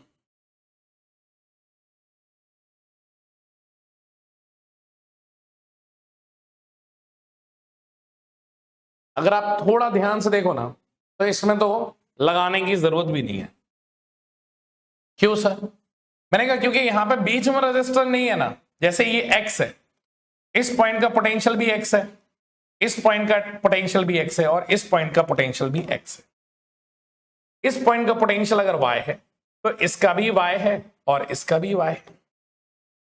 हाँ सर, अगर इस पॉइंट को मैं O बोल देता हूं, दैट मींस ये वाला रजिस्टर X और O के बीच में, ये वाला रजिस्टर X और O के बीच में, ये वाला रजिस्टर भी X और O के बीच में, तो ये तीनों तो क्या हो जाएंगे बेटा, पैरेलल हो जाएंगे ना। तो इन तीनों की वैल्यू R/3 आ जाएगी। आप ये देखिए, इन तीनों की वैल्यू R/3 आ गई। 1 2 3, इसकी भी वैल्यू कितनी आ जाएगी बेटा, R/3 आ जाएगी। तो आप बड़े आसानी से ये वाला कर सकते हैं, ये R/3 आ गया, ये वाला भी क्या आ जाएगा बेटा, R/3। ये और ये चलेगा, ये तीनों चले गए। अब ऊपर अगर आप ध्यान से देखो तो 1 2 3 4 5, बस अब सिमेट्रिक में कुछ नहीं बचा है बेटा। ये वाला रह गया है, ये वाला रजिस्टर रह गया, ये वाला रजिस्टर रह गया, और इसी तरीके से बेटा ये वाले रजिस्टर्स रह गए। ये आर, ये आर, ये आर, ये आर और ये वाला। ध्यान से देख लो, पहले R/3 बेटा, आपको क्लियर हुआ या नहीं हुआ, पहले ये बताओ, ये बहुत ज्यादा इंपॉर्टेंट है। हाँ सर, फिर अभी मैंने सिमेट्रिसिटी में बताया था कि आप इसी के ऊपर अगर सिमेट्रिक देख लो कि बेटा जितना सेम सिस्टम या जितना सेम सिमेट्रिकल रजिस्टर यहां है उतना ही रजिस्टर यहां है, तो ये दोनों यहां से हट जाएंगे। हाँ सर, तो ये दोनों का कितना हो जाएगा बेटा ऊपर, सर ये दोनों का 2R हो गया, ये R/3 और R/3, this is equals to 2R/3, ये R 2R हो गया, और नीचे वाला भी कितना हो जाएगा बेटा, 2R। अब ये तीनों किस में आ गए बेटा, पैरेलल में आ गए। अब इनको आप आराम से सॉल्व कर सकते हो। क्या वैल्यू लिखोगे, sir 1/R equivalent is equals to 1/2R plus 1/2R, ऊपर 3 आ जाएगा बेटा, प्लस 1/2R। एलसीएम आ जाएगा 2R, यहां पे कितना आ जाएगा बेटा, 1 प्लस 3 प्लस 1, तो ये 3 2 5, 5/2R, that means R equivalent is equals to 2R/5। क्या ये वैल्यू आ जाएगी 2R/5? जल्दी से बताओ। हाँ, आगे चलें बेटा। नेक्स्ट, ये बेटा चीज आप डायरेक्ट याद कर सकते हो, ठीक है, this is not a question, ये मैं डायरेक्ट आपके लिए लेकर के आया था, क्योंकि क्यूब वाले क्वेश्चन क्लास में पढ़ने के लिए या बोर्ड में करने के लिए आसान होते हैं, टाइम ज्यादा नहीं लगता है, पर बेटा जब बात आ जाती है ना एग्जामिनेशन हॉल की, तब इन सर्किट को डायरेक्ट अगर आप याद कर लो तो उससे बेस्ट कुछ नहीं हो सकता। जैसे आपसे पूछा गया रेजिस्टेंस बिटवीन क्यूब का सवाल है बेटा, नियरेस्ट टू कॉर्नर, उसका फॉर्मूला होता है बेटा R की वैल्यू 7/12R के बराबर। नियरेस्ट टू, जैसे मान लो यहां पे बेटा क्यूब बना देता हूं, एक ये क्यूब बना दिया बेटा मैंने, ठीक है। नियरेस्ट टू कॉर्नर का ये मतलब है बेटा एज की बात कर रहा है कायदे से, क्लियर है कि नहीं है। जैसे 1 और 2 को देखो, आपका करंट यहां से गया करंट I, और यहां से निकल गया आपका करंट I, टोटल करंट जितना भी भेजाओ, हर एक वायर का अपना एक रेजिस्टेंस है। तो बेटा इसकी वैल्यू आप डायरेक्ट याद कर सकते हो कि जब भी आपसे ऐसा कोई भी सवाल पूछा जाएगा तो उस टाइम पे आपकी R इक्विवेलेंट की value that is equals to 7/12 R के बराबर होती है, क्लियर है। सेम उसी तरीके से फेज डायगोनल की बात की जाए, जैसे 1 और 3, जैसे आपने यहां से दिया और यहां से करंट क्या कर लिया बेटा, निकाल लिया, ये निकल गया और यहां से करंट आया, तब R की वैल्यू, R इक्विवेलेंट की वैल्यू कितनी आ जाती है बेटा, 3/4 ऑफ R आ जाती है। ये फॉर्मूले डायरेक्ट याद कर लेना प्लीज, ठीक है। अगला, जब बेटा मेन डायगोनल की बात की जाए, जैसे पहले से जा रहा है करंट, यहीं से जा रहा है करंट I और ले रहा हूं इधर से, बेटा ये डायगोनल हो गया, यहां से करंट निकल रहा है, तो यहां पे R इक्विवेलेंट की वैल्यू जो आएगी that is 5/6 times of R आ जाती है। ये स्टैंडर्ड है, प्लीज याद करते हुए चलना। अब यहां पे बेटा केमिकल सेल की बात करने वाले हैं। जैसे सेल क्या करती है बेटा, केमिकल एनर्जी को कन्वर्ट करती है किसमें, इलेक्ट्रिकल एनर्जी पे। अब सेल बेटा किस किस चीजों पे डिपेंड करती है,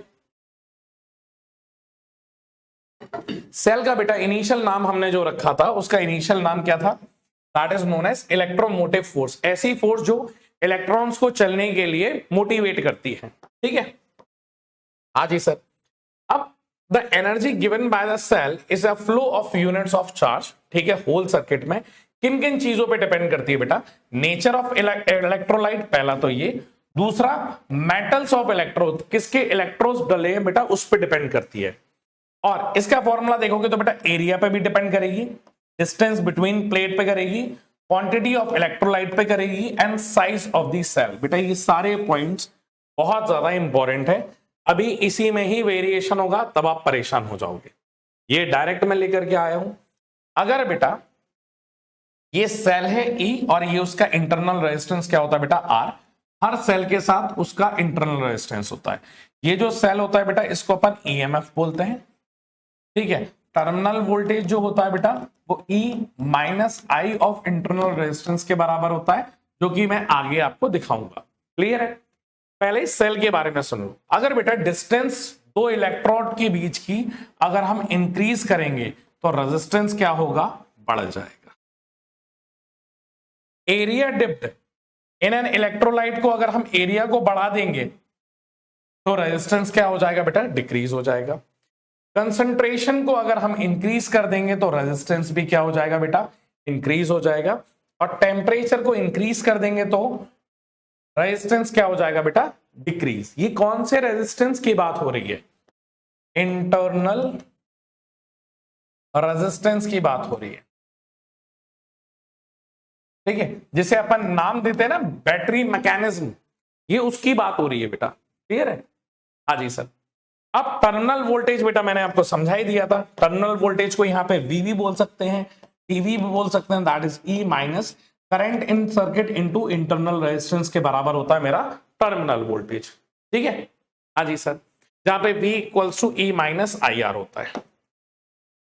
अगला बेटा, अगर हम जब भी सेल को डिस्चार्ज करते हैं तो माइनस आई आर होता है, जब हम सेल को चार्ज करते हैं तो E प्लस आई आर होता है। ये दोनों चीजें आप याद रखना, एक में क्या हो रहा है बेटा? प्लस हो रहा है, और एक में क्या हो रहा है? माइनस हो रहा है। ठीक है सर।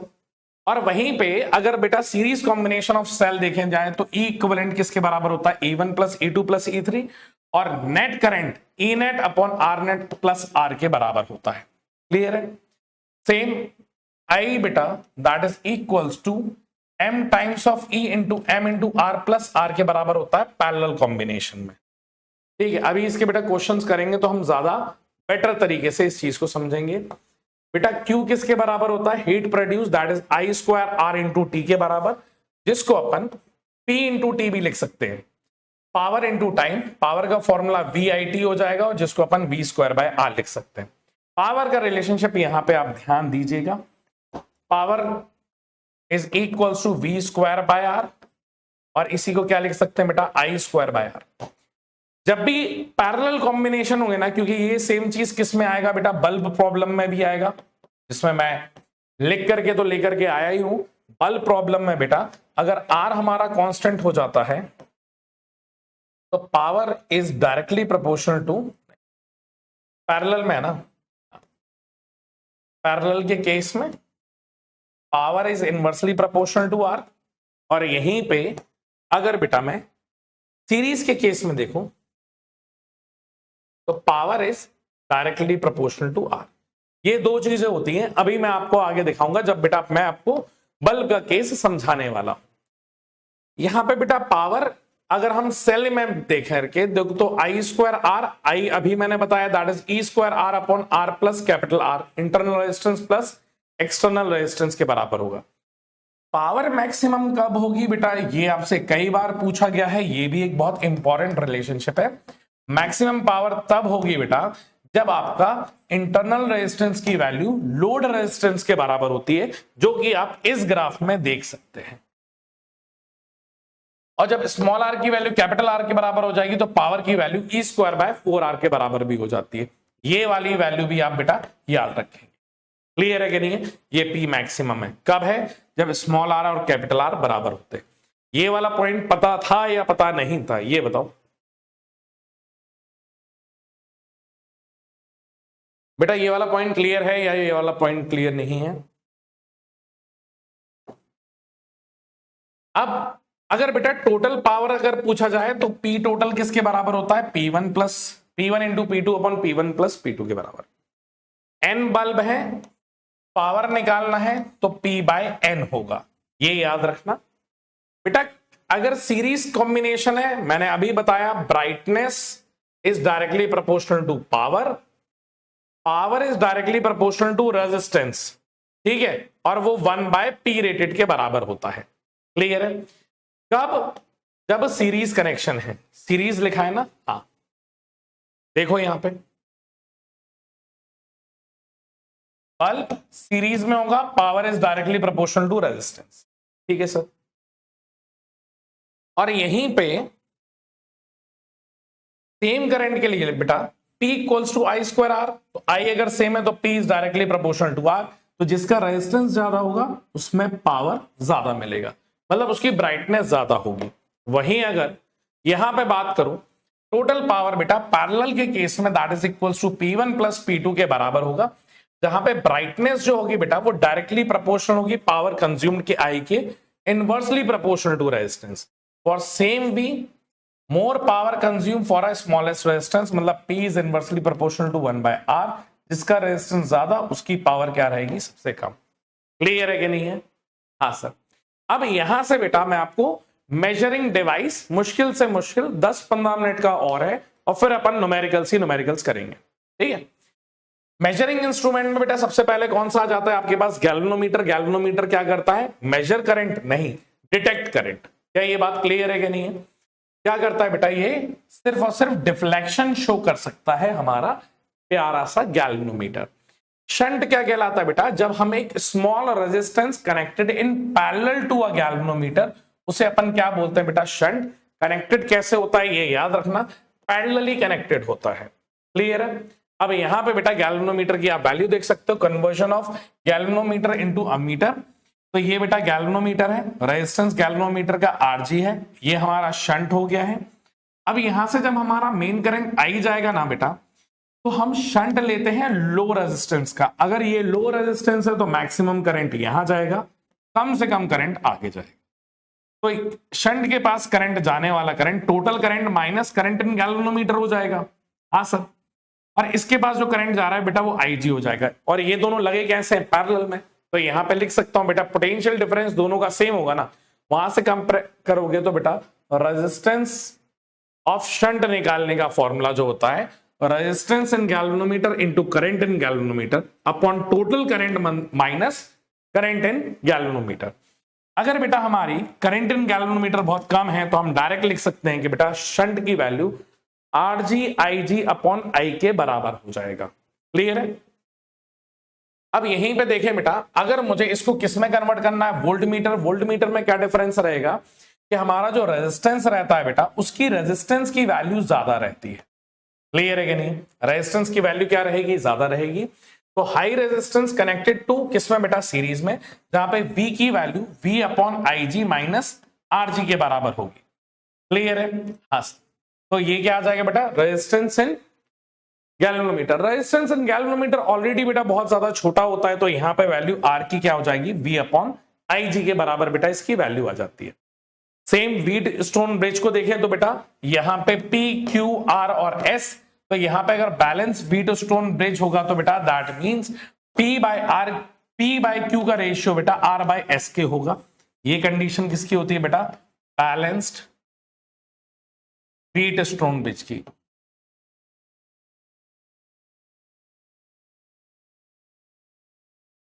ये कंडीशन किसकी होगी बेटा, बैलेंस व्हीट स्टोन ब्रिज की होगी।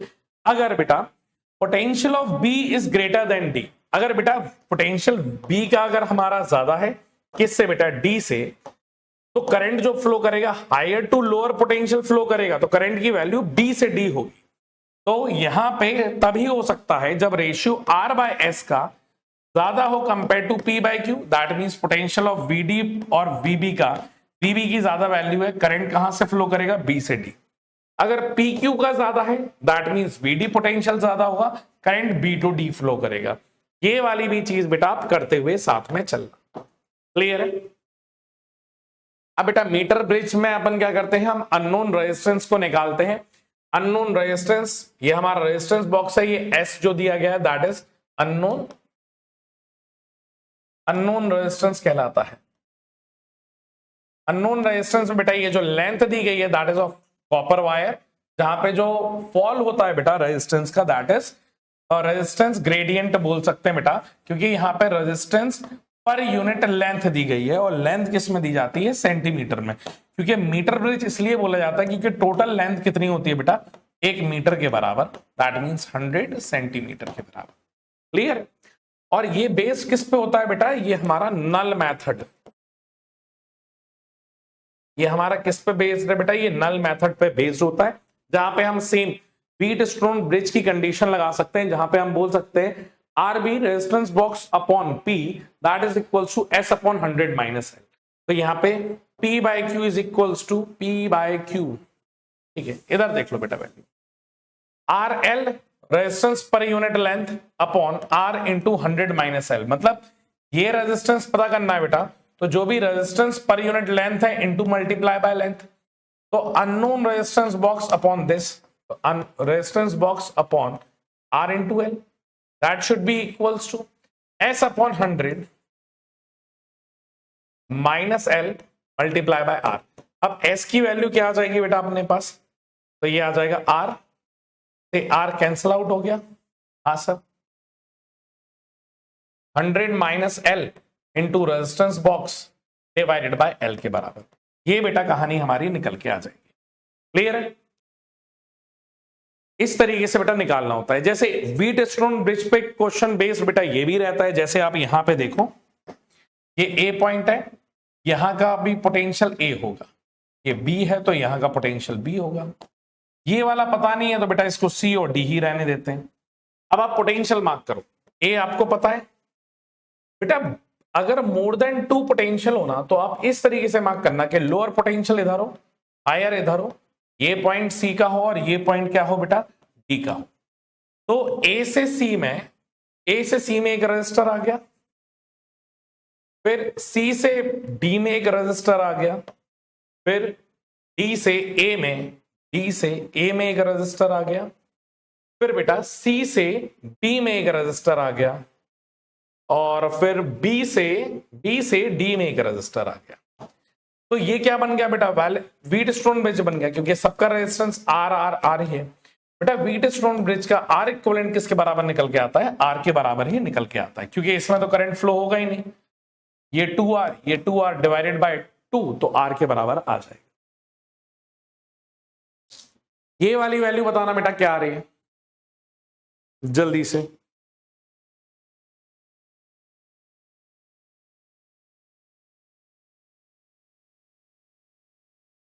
ये वाली value, magnitude of resistance X निकालना है ना, circuit as shown in figure when no current flow through 5। यहां से कोई करंट ही फ्लो नहीं हो रहा है, क्या वैल्यू आ रही है, क्या ये फिर से बेटा बैलेंस व्हीटस्टोन ब्रिज बन जाएगा कि नहीं बन जाएगा, हाँ सर। तो बैलेंस व्हीटस्टोन ब्रिज में बेटा इसमें जो वैल्यू आने वाली है इसकी, वो किसके बराबर हो जाएगी,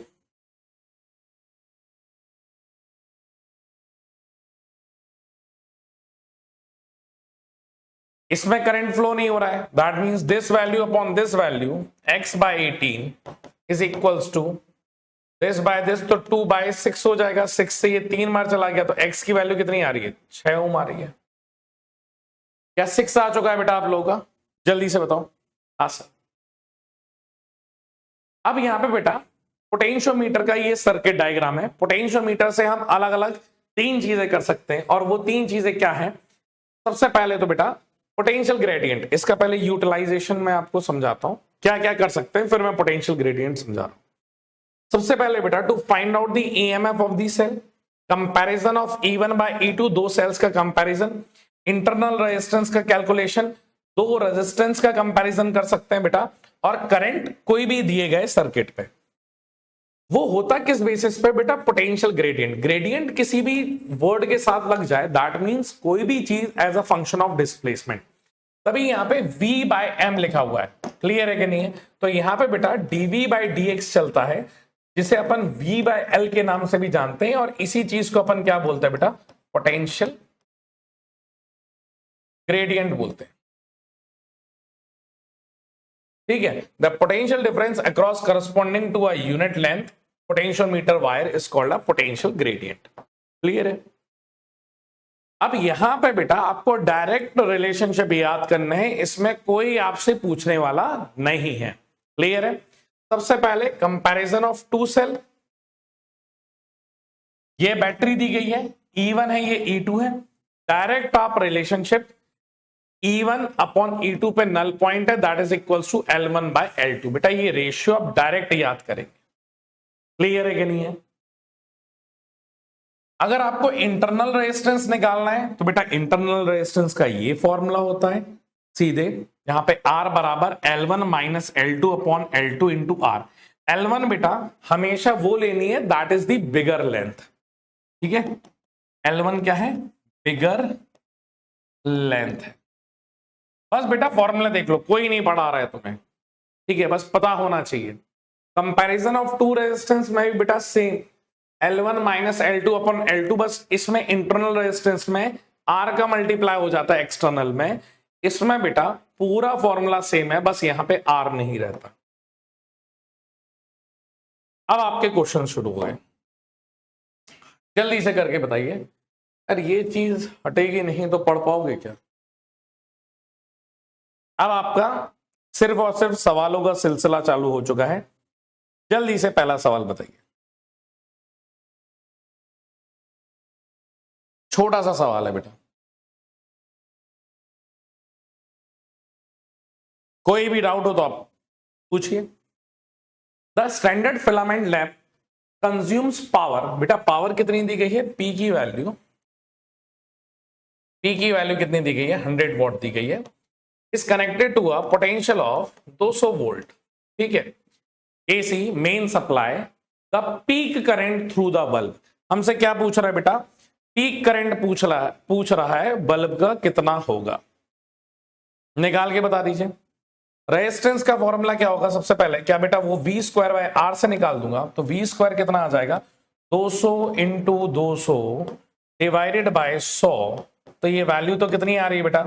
400 ओम आ रही है।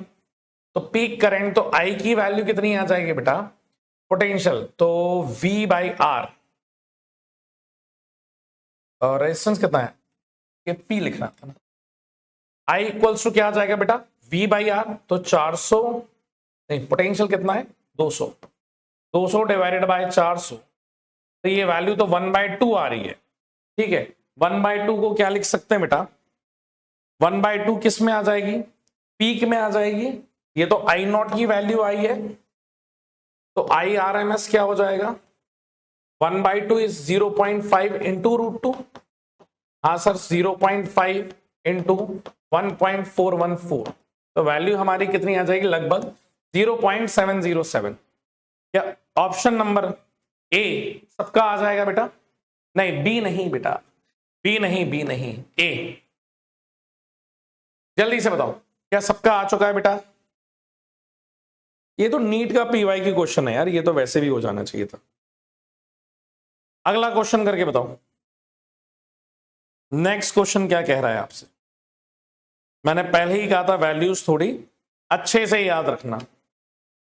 द मोबिलिटी लिखा हुआ है बेटा of an electron if its average value of collision, बेटा tau that means relaxation time 9.1 into 10 to the power minus 15 second दिया गया है। चार्ज ऑन इलेक्ट्रॉन E की वैल्यू दी गई है 1.6 into 10 to the power minus 19 coulomb, और ये mass of the electron 9.1 into 10 to the power minus 31। Mobility, mu का फॉर्मूला पूछा गया है। क्या है बेटा म्यू का फॉर्मूला? क्या आपको अभी म्यू का formula E tau by m मैंने सिखाया था। E की value 1.6 into 10 to the power minus 19, tau बेटा रिलैक्सेशन टाइम है that is 9.1 into 10 to the power minus 15 whole divided by 9.1 into 10 to the power minus 31। ठीक है, 9.1 चला गया, ये वैल्यू 1.6 बेटा 19 और 15 कितना हो जाएगा मल्टीप्लाई करने ऐड करने पे? 19, एक और एक 2, 24, 34 हो जाएगा, 34 हो जाएगा ना माइनस। हाँ 34 होगा ना, ये ऊपर जाएगा तो पॉजिटिव हो जाएगा 10 टू द पावर 31। तो वैल्यू कितनी आ रही है बेटा आपकी? 1.6 इंटू 10 टू द पावर -3 और -3 के टर्म्स में आ रहा है, यही आ जाएगा बेटा। ऑप्शन नंबर बी आ जाएगा। जल्दी से बताओ ऑप्शन नंबर बी क्या आपका करेक्ट होगा? Next question, the current flowing through a wire where I equals to this, the charge flowing through a cross section of a in times this। I का formula क्या लिख सकते हो बेटा? I क्या हमारा dq by dt होगा, that is equals to 3t square plus 2t plus 5। इसको यहां पे भेज दो, तो dq बराबर integration of 3t square plus 2t plus 5, ये आ जाएगा बेटा। लिमिट कहां से कहां तक? 0 से 2, तो ये 3t³ by 3 plus 2t square by 2 plus 5 के बराबर। लिमिट कहां से कहां तक? 0 से 2, बेटा 2 का क्यूब क्या आ जाएगा? 8, 2 का स्क्वायर 4 प्लस 5 13, ठीक है 13 और 4 17, 17 आ रहा है क्या? आय है नहीं, 12 और 4 16 आएगा, नहीं ऐड करना है यार, कितना आ रहा है? 8, वैल्यू सही लिखे ना, यहां पे भी टी आएगा ना, तो ये multiply by 2 that is equals to 10 आ रहा है बेटा, 22 आ जाएगा, ये वाला टी रहेगा। Option number A is correct, first वाला बेटा बिल्कुल सही होगा। अब जल्दी से ये बता देना, मैंने आपको अभी जस्ट सिखाया है बेटा, ये सारे के सारे क्वेश्चंस जो है ना, ये किसी ना किसी एग्जाम में आए हुए। मैं प्रॉपर सिर्फ और सिर्फ नीट के पीवाईक्यू नहीं करवाना चाहता था, और भी एग्जामिनेशन के पीवाईक्यू करवाना चाहता था। अब कई बच्चे उसी में जज करने लगते, इसलिए मैंने कहा कि हर सवाल को बस सवाल ही रहने दो, सवाल की तरह ही कर, वो ज्यादा बेटर है, उससे चीजें सीख भी जाओगे। ये वाला बताओ, identify the correct variation of drift velocity Vd with an electrical field strength E। अभी मैंने बताया था क्या रिलेशनशिप है? हाँ सर, फर्स्ट वाला करेक्ट हो जाएगा, इसलिए आपको सिखाया था। अगला वाला क्वेश्चन जल्दी से करके बताइए, क्या आ रहा है आंसर?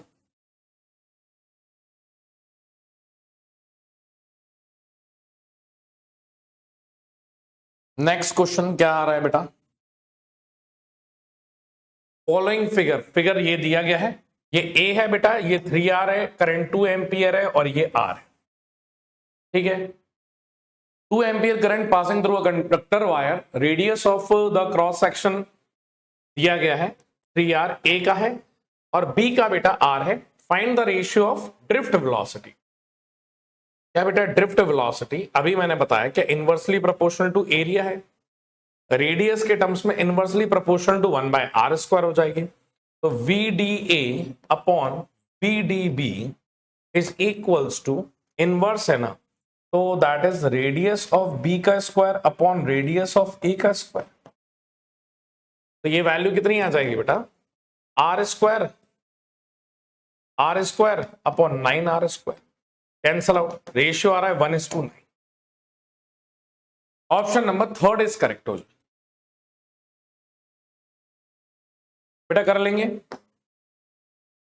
अगला सवाल ये वाला करके बताइए, two wire A and B of same material having radii are in the ratio of 1:2 and carrying a current in the ratio of 4:1. The ratio of their drift speed of an electron A is to B। बेटा इनको क्या बताना है? Drift velocity का ratio बताना है कि क्या होगा। तो यहां पे अगर मैं ध्यान से देखूं तो क्या बेटा, करंट जो होता है that is equals to VdE NA। तो करंट जो है that is directly proportional to drift velocity and area also. तो I1 by I2 is equals to VD1 by VD2 into A1 by A2 हो जाएगा। हाँ सर, करंट का ratio of mid, radius का ratio ये दिया गया है, तो यहाँ पे रेडियस भी आ जाएगा कि बेटा यही रेडियस में अगर लिखूं तो ये r1 square upon r2 square हो जाएगा। करंट का रेशियो 4:1, तो ये आ जाएगा 4/1, that is equals to VD1 upon VD2 into r1 square upon r2, that is 1/4, 4 16/1, that is equals to VD1 upon VD2। बेटा 16:1 आ रहा है, ऑप्शन नंबर 1 इज करेक्ट। जल्दी से बताओ क्या ये वाला भी सवाल हो जाएगा आपका या नहीं होगा? ऐसे ही एक बढ़िया सा सवाल इसके साथ में ही है। The resistance of the wire is 20 ohm, it is stretched so that the length become 3 times of its resistance of the wire. बेटा लेंथ कितनी गुना हो गई है? 3 गुना हो गई है वायर के। जल्दी से बताओ क्या वैल्यू आएगी? लेंथ 3 गुना हो गई है, लेंथ बढ़कर के 3 गुना हो गई है। सॉल्व करें बेटा। हाँ,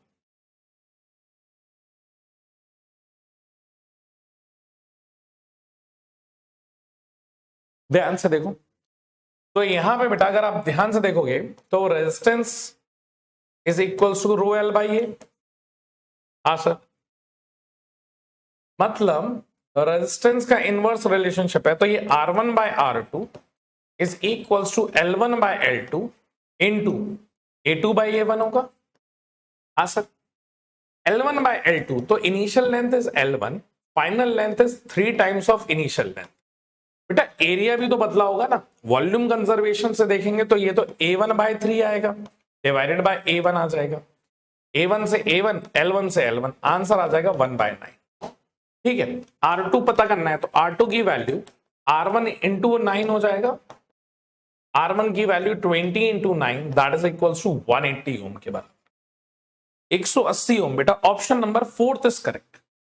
जल्दी से ये बताओ क्या चौथा ऑप्शन हर किसी का आ चुका है? हाँ सर। अगला सवाल बेटा, when a potential difference V is applied across a conductor of temperature T, the drift velocity of electron is proportional to। मैंने अभी जस्ट ये वाला भी बेटा सेम करवाया था कि अगर मैंने पोटेंशियल ड्रिफ्ट वेलोसिटी और पोटेंशियल डिफरेंस, क्या V बाई D वाला रिलेशनशिप आ रहा था, उसको अगर मैं यहां पे रखूंगा तो क्या वैल्यू आ जाएगी बेटा? क्या drift velocity is directly proportional to potential V निकल के आया था या नहीं आया था? कौन सा ऑप्शन करेक्ट हो जाएगा बेटा? Option number B is correct. जल्दी से बता दीजिए हाँ या ना। हाँ सर। नेक्स्ट क्वेश्चन बेटा, a current is passing through branch A B of the circuit as shown in the figure. बेटा ए से बी ये सर्किट दिया गया है और यहां पे आपको बताना है कि करंट की वैल्यू क्या होगी, आई की वैल्यू इन दिस सर्किट, आई की वैल्यू। मैंने कहा ठीक है यार, बड़ा आसान सा, एक काम करते हैं, दोनों सर्किट से करंट निकालते ना। यहां से क्या I1 करंट निकाल दूं? हाँ सर। और यहां से दोनों 12-12 वोल्ट की है, यहां से क्या निकाल दूं? I2 निकाल देता हूं। ये I1 इधर जाएगी, फिर यहां पे सर्किट में I1 प्लस I2 होगा। हाँ सर, यहां पे भी आएगा और यहां से I2 चला जाएगा और यहां पे I1। क्या इसी तरीके से करने वाले हैं? सबसे पहले करंट का डिस्ट्रीब्यूशन किया, उसके बाद बेटा लूप सेलेक्ट कर लो। मैंने ये सेलेक्ट कर लिया, दोनों में सेम डायरेक्शन। अगर पहले वाली लूप की बात करूं, नेगेटिव से पॉजिटिव तो 12 वोल्ट,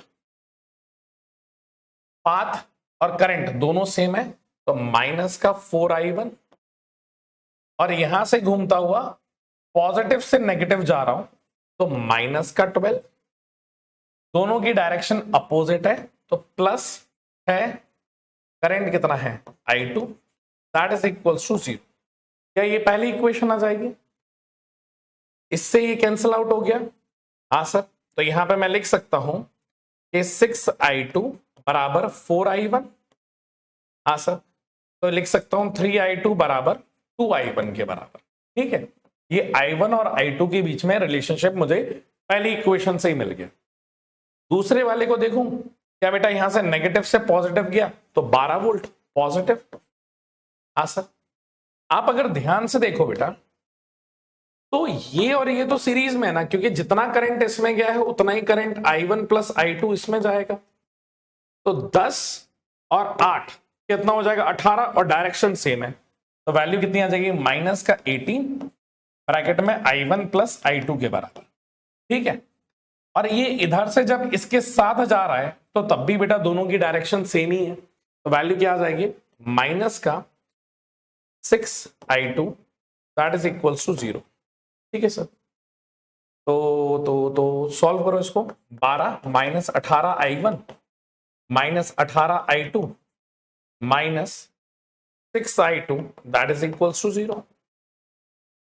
अब इसको और इसको अगर बेटा आप जोड़ दो तो ये कितना हो जाएगा, 6 2 24, तो 12 माइनस 18I1 माइनस का 24I2 that is equals to 0। हाँ सर, बेटा इसको यहां ले जाओ, तो 12 minus 18I1 is equals to 24I2। बेटा I1 की वैल्यू अगर मैं ध्यान से देखूं तो 2 को नीचे भेज दूं तो 3I2/2 हो जाएगा, तो ये 12 माइनस 18 I1 की value 3/2 times of I2 is equals to 24I2 के बराबर। इससे ये कितनी बार चला गया, 9, 6 3 18, यहां पे जाकर के ऐड हो जाएगा, तो 12 बराबर 24 प्लस 18 मल्टीप्लाई बाय I2 कितनी हो जाएगी वैल्यू बेटा, यहां पे आ जाएगा 12 डिवाइडेड बाय 8 और 4 12, 2 1 3 4 42 that is equals to I2। 12 से 42 कितनी बार चला जाएगा, 36 और I/1/3 आ रहा है क्या, नहीं 40 होना चाहिए ना। कुछ 2 से अगर मैं काटूं I2 की वैल्यू, ये वैल्यू कितनी आ रही है बेटा, 6/21।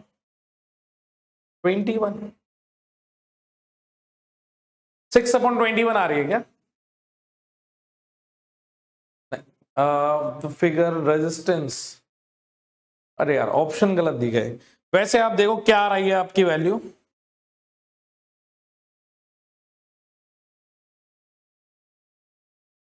वैल्यू कितनी आ रही है आपकी, पहले ये तो बताओ, बाकी तो अपन देख लेंगे।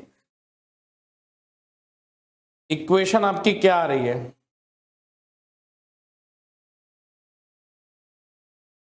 इधर से कुछ 1 मिनट को, क्या वैल्यू कितनी आ रही है ये बताओ। इसको थोड़ा सिंप्लीफाई कर ले, 6 से डिवाइड कर दें इसको,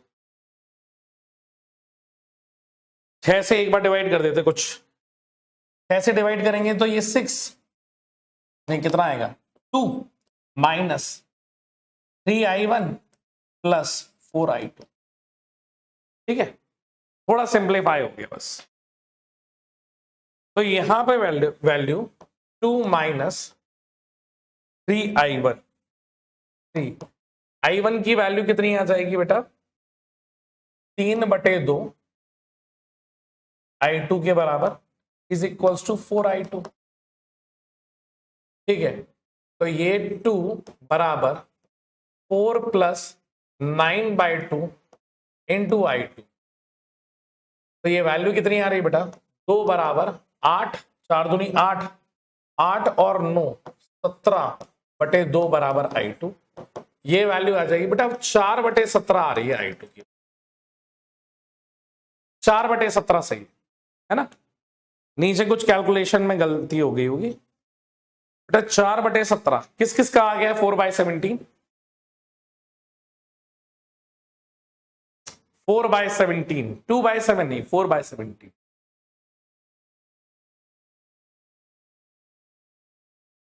बेटा इसमें कोई शॉर्ट नहीं है, इसमें हर चीज में क्यों इतना देखते हो, ये ऑप्शन बेटा इसके गलत है। ठीक है, ये वाला क्वेश्चन बताओ बेटा, a cylindrical conductor of diameter 0.1 mm carries a current of 90 milliampere, the current density is, pi की वैल्यू अगर 3 ले लें, पाई की वैल्यू बेटा 3 के बराबर है। ठीक है, आपको किसकी वैल्यू बतानी है बेटा, करंट डेंसिटी की वैल्यू बतानी है, मतलब जे पूछ रहा है बेटा आपसे, सिंपल तो J का फॉर्मूला क्या हो जाएगा, J equals to I by A. तो यहां पे I एरिया बेटा जहां से करंट फ्लो करेगा, that is a cross sectional area, pi R square, R नहीं है डायमीटर है, तो ये हो जाएगा डी स्क्वायर बाय 4। 4 ऊपर भेज दो। आई कितना है बेटा 90 milliampere, that means 10 to the power -3 divided by pi into D square, that is 0.1 into 10 to the power minus, metre में कन्वर्ट करूंगा ना 3 का होल स्क्वायर आ जाएगा।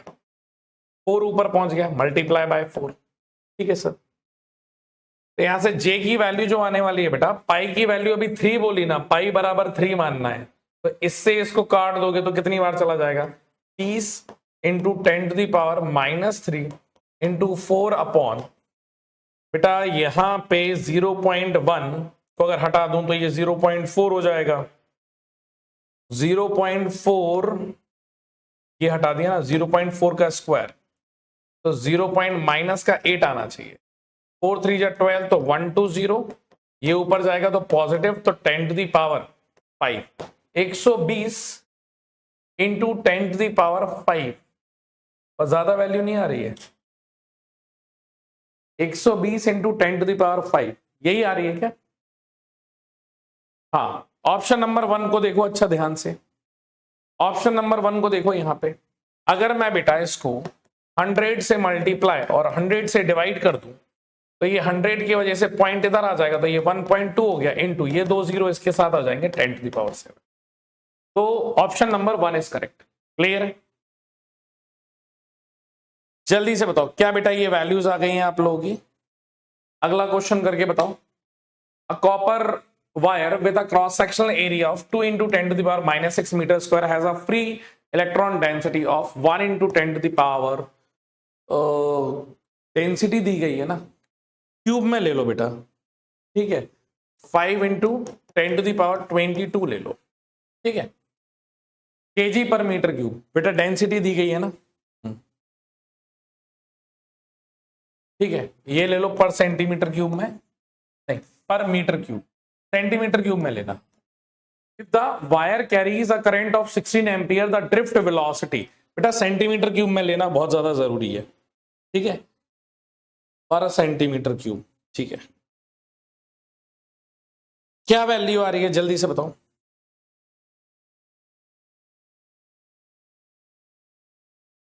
सबसे पहला इंपॉर्टेंट बेटा कन्वर्जन इसी का है, आपसे ये तो निकाल ही लोगे, BD current density, cross sectional कितना दिया है बेटा 2 into 10 to the power -6, मतलब आप डायरेक्ट ऐसे निकालो ना, I इक्वल्स टू VDENA, आपको VD चाहिए, I अपॉन ENA, करंट कितना दिया गया है 16 ampere, whole divided by charge on electron 1.6 into 10 to the power -90, n की वैल्यू, इलेक्ट्रॉन डेंसिटी दी गई है, तो n की वैल्यू बेटा, डेंसिटी मतलब केजी पर मीटर, ये सेंटीमीटर में क्यूब में है, इसको मीटर में कन्वर्ट करोगे तो ये होगा ना 5 into 10 to the power 22, centimetre cube नीचे है तो 10 to the power -2 का होल क्यूब, तो ऊपर आकर के 6 हो जाएगा, तो 5 into 10 to the power 28 आएगा ये, तो 5 into 10 to the power 28, और ए एरिया कितना है बेटा, that is 2 into 10 to the power -6। अब यहां से कैंसिल आउट कर दो बेटा, ये 5 2 जा 10, ये पॉइंट हट गया और इससे ये चला गया, सब चले गए, क्या बचा 1 अपॉन 16 और माइनस का 19 कितना हो जाएगा, माइनस का 25 इंटू 10 to the power 28, तो ये हो गया नीचे 1 upon 10 to the power 3, 1 upon 10 to the power 3 को क्या लिख सकते हैं 0.001, तो बेटा ऑप्शन नंबर डी आएगा बेटा, सी नहीं आएगा बेटा, डी आएगा उसका फॉर्मूला, ठीक है। नेक्स्ट क्वेश्चन, द मोबिलिटी, बेटा ये मोबिलिटी लिखी हुई है, the mobility of a free electrons where E M mass tau relaxation in a metal, the proportionality constant, किस पे बेटा प्रोपोर्शनल होगी ये हमें बताना है, जल्दी से बताओ। क्या ये सेम क्वेश्चन अपन कर चुके हैं जहां पे म्यू का formula E tau by M होता है? ये तो डायरेक्ट फॉर्मूला ही पूछ लिया। कहां है e tau by m? Option number 1 जो रहेगा बेटा वो हमारा क्या हो जाएगा? करेक्ट हो जाएगा। क्लियर है? जल्दी से बताओ। हाँ सर। अब इसमें बेटा एक क्वेश्चन मुझे और खास पूछना था, ये वाला जल्दी से बताइए। ये सेम क्वेश्चन मैंने अभी आपसे क्लास में ही पूछा था। If E electric field in a uniform conductor and VD क्या है बेटा? उसके वेलोसिटी दी गई है, तो इसके बीच का ग्राफ जो बनेगा वो किस तरीके का बनेगा ये बताना है। जल्दी से बताओ। क्या बेटा ई और वी के बीच में क्या स्ट्रेट लाइन बनने वाली है? मैंने अभी आपको समझाया था। ऑप्शन नंबर ए जो होगा वो सही होगा। हाँ सर। गोले को हटाओ बेटा, अभी बस इसके बाद मैं ब्रेक दे करके चीजों को रीस्टार्ट करूंगा तो उस गोले को हटा दूंगा।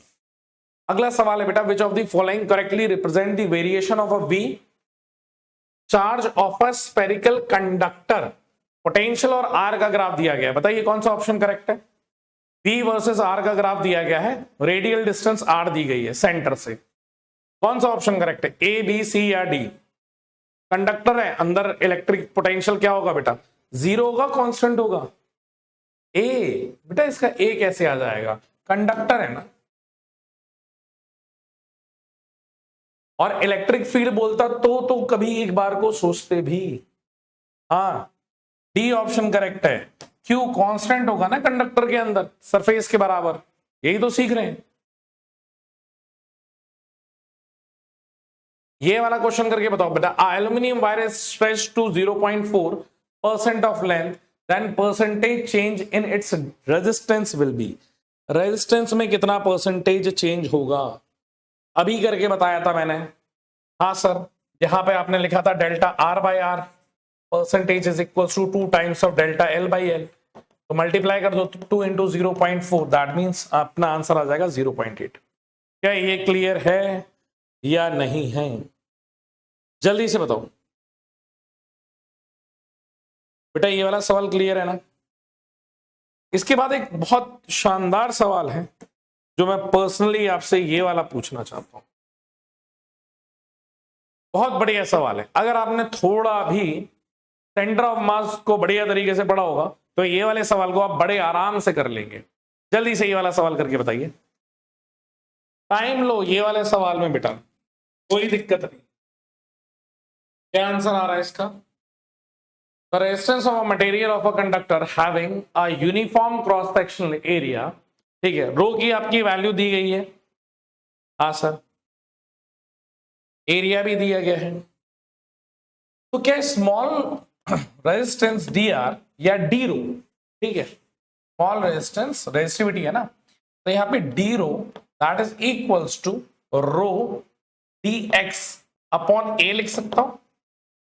स्मॉल रेजिस्टेंस बेटा that is a function of x divided by क्या आ जाएगा बेटा? Area.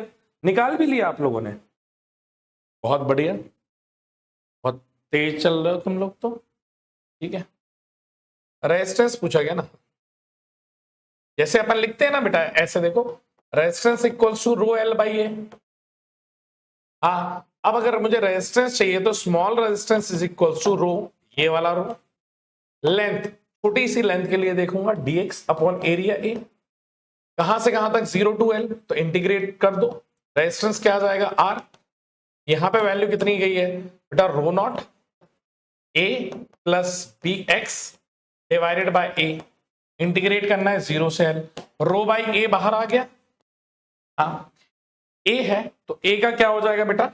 ax plus B X square by 2, limit 0 से l, तो ये आ जाएगा रो a ब्रैकेट में A L plus B L square divided by 2। ये आंसर आ जाएगा। बहुत बढ़िया, जिन बच्चों ने ये वाला आंसर निकाल लिया है खुद से। क्लियर है? जल्दी से बताओ किस किस का ये वाला पार्ट पूरा हो चुका है? इतना क्लियर है?